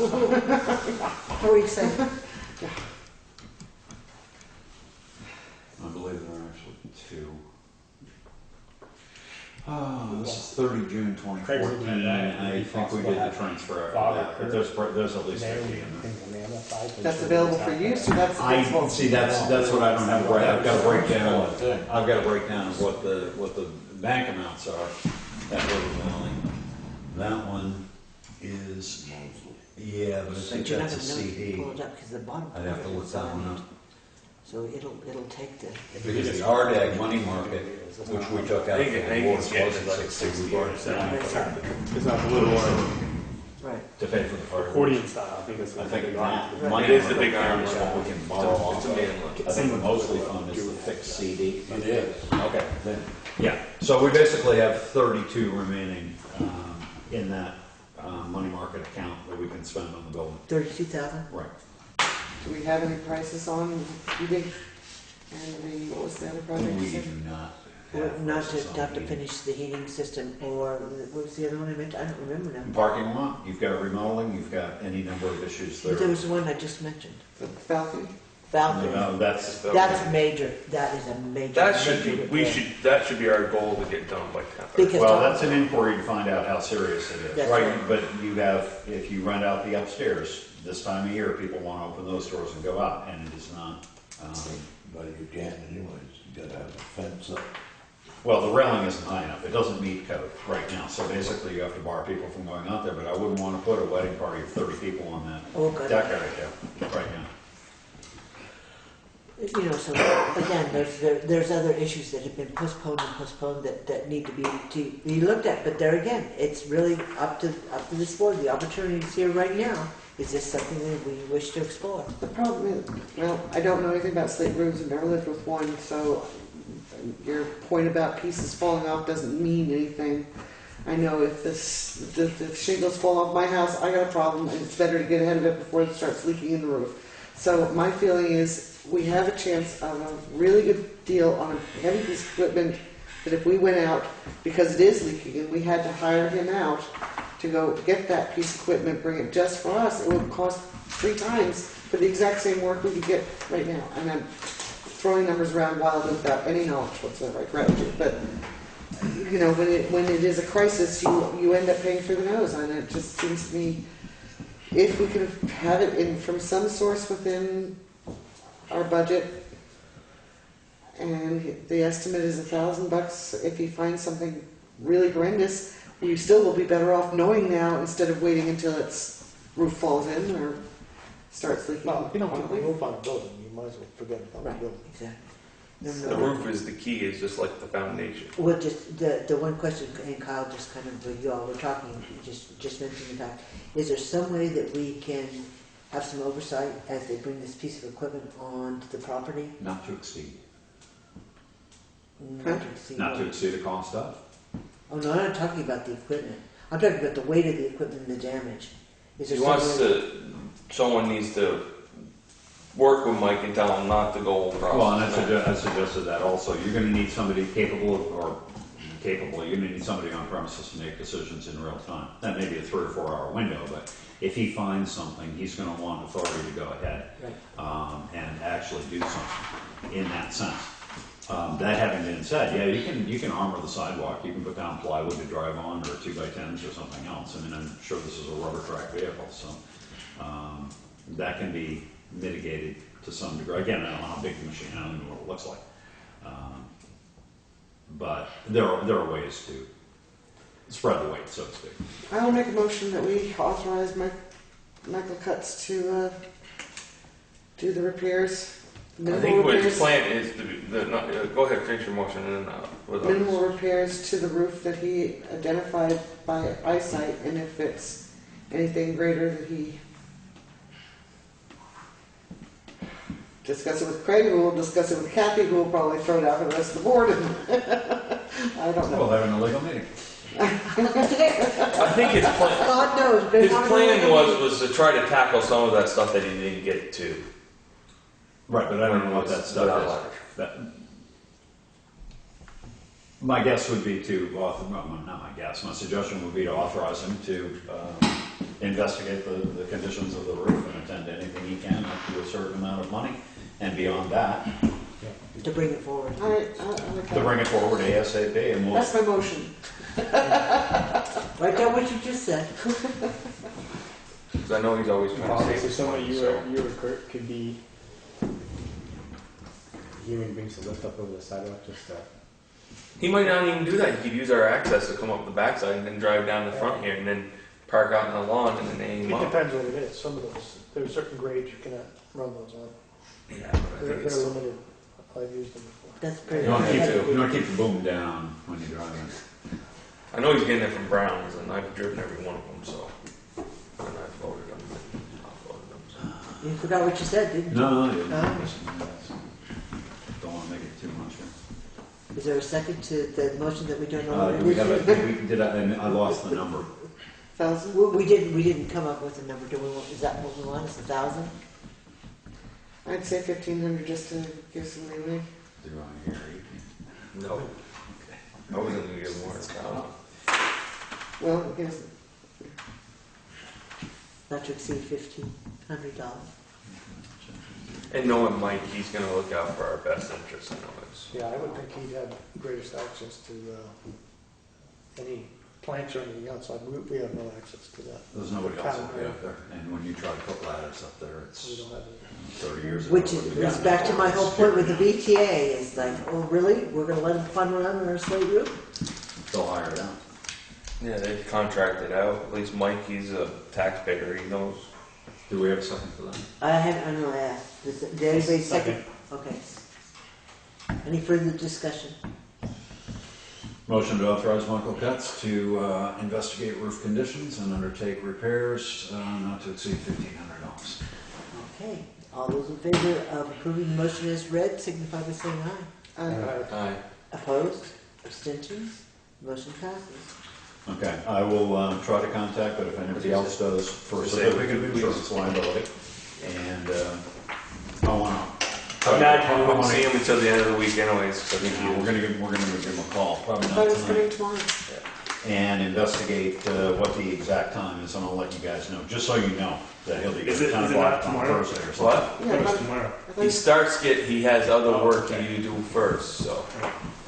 Okay, so other business, I know of none. Did you? Oh, I'm sorry. Quick question for those of us who don't know, Michael Cutts, is that word? Yes. Is a business, K-U-T-Z? K-C-U-T-E-S. C-U-T-Z. C is in Charlie, Yes. U-T-T-S, yeah, S. Cutts. Okay, and he has a business doing... He's He's a a roofer. roofer. All right, It's okay. MC. Let's see, right on that birthday, you got one of I do, I think there's one hanging on the wall. MC something. Thank you very much. Yeah, I think it's just that, isn't it, MC?